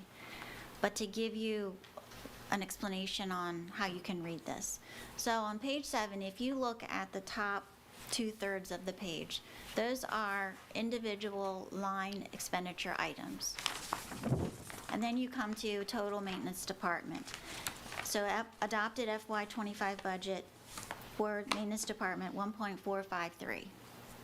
If you go below that line, you see more lines that have account numbers, but the account numbers below that correspond to the account number above. And so what this is telling you is what special project, what special expenditure has been included in the lines above. So for example, 100, 500, 5266, efficiency study. 40,000 for FY24. So if you go to that top line down below, and then you go up to the line above, where it says 100, 500, 5266, maintenance, CS, professional services, consulting, and you go to FY26, you're going to see 40,000. If you had looked at that line, it would have questioned you, what is 40,000? But if you go below, it says, oh, it's for an efficiency study. So it does provide more detail, more explanation of what is in some of the expenditure lines above. And like I said, you're going to see that not on every page, but on a number of pages, transfer tax being another big one. Kind of where we need to know the detail, Correct. basically. Yeah, what projects are we going What to do? projects are we going to do related to that funding? Okay. And you will see in that particular case where and it may be, I may need to get up with Charlie again, but I did try to include design work the year prior to the street improvement project he has identified. That's a really, I hope that we do that, Andrew. I hope, we need to do that, because then, because you got to see the flow of the street projects, just as you're saying. Okay. So what I would say based on today, because I know you're working every day still on this, obviously, we have an agreement on a special meeting. Scott, I'll follow up with you afterwards on where we can meet. Anybody makes a comment, feel free to send it, but do send it to everybody. Again, do not reply all. Ellen Lorraine, I think you could take in the nonprofit recommendations we made today and model those. And then I think Joe's recommendation and others on the Army Reserve, let's model it, even if it's a small amount, but let's start getting used to the diet of, we better start putting some funds away. And then I'll work with you on the resiliency fund, okay, so we can make that as just one hybrid proposal. Mike and Joe, you're going to look at some different formats. You can do that separately. And Scott, you and I may be in email conversations. So Scott, you and Ellen Lorraine and Janet and I, we can talk back and forth. We're not violating FOIA at all, okay, because city staff, and we're the only two appointed. So feel free to be emailing questions to me, and I will to you and Ellen Lorraine and Janet. Okay. I just want to add that I think the committee is making excellent progress. All of this work that has been done by Ellen, Lorraine, and Janet to provide this information for us has been a Herculean task. It's really changing the way they're doing business, and it's going to continue to change and get better. And once we get this thing set, and we all know where we're headed, I think it will become institutionalized and be easier every year. This is the hard year. This is the hardest This is the year. hard year. It might still be hard, but this is the hardest year. Yeah, It I is. know. Joe, that's very nice of your comments on that. So, Can I get some clarification on communication, Yes. please? Because now I'm figuring out why I don't get responses to some of my emails. And now I understand it. okay, So if Scott sends out an email to all of us concerning this, and I have a comment, I should only make that comment back to him correct. as Correct. opposed to the That's group correct. on the email. That's correct. You are like an elected official because you're an appointed. So FOIA says you are an appointed official, and so you are under the FOIA rules. So yes, that's sometimes why you don't get a call back or an email back, is because we don't want to violate FOIA. But you can always Got it. talk to one person. But again, what I caution you is, if you're starting to talk for clarification, okay, if you start to reach agreement, then you're actually deliberating, okay? No deliberation outside of the public. We are public servants, all of us, to serve the public. We do our business in front of them. So if you want to say, Scott, I don't understand this, no problem. Send Scott an email, okay? But if you and Scott are going back and forth too much, just some caution on that, okay? Send that over to the city manager. I mean, she's our safe spot. Scott and I disagree on this, so she'll say, okay, I'll take that, and that may turn into a range. That's your safe zone. And I'm really strict on this because all the liability that could happen to the city is serious if we violate FOIA. Okay, so that's why And I cannot be included with you and Scott on this. you cannot be.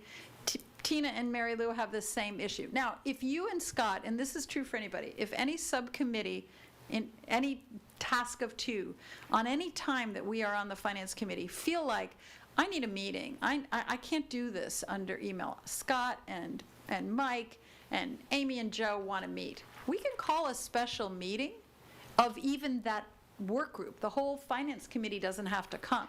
Okay, so let's say you say there is an issue on the facility study that you're doing, and you really want to talk one-on-one and Zoom or in person. You can request, and we will accommodate that with a special meeting, not of the Finance Committee, but a special meeting of your working group. Totally allowed, just know it's a 7 days notice.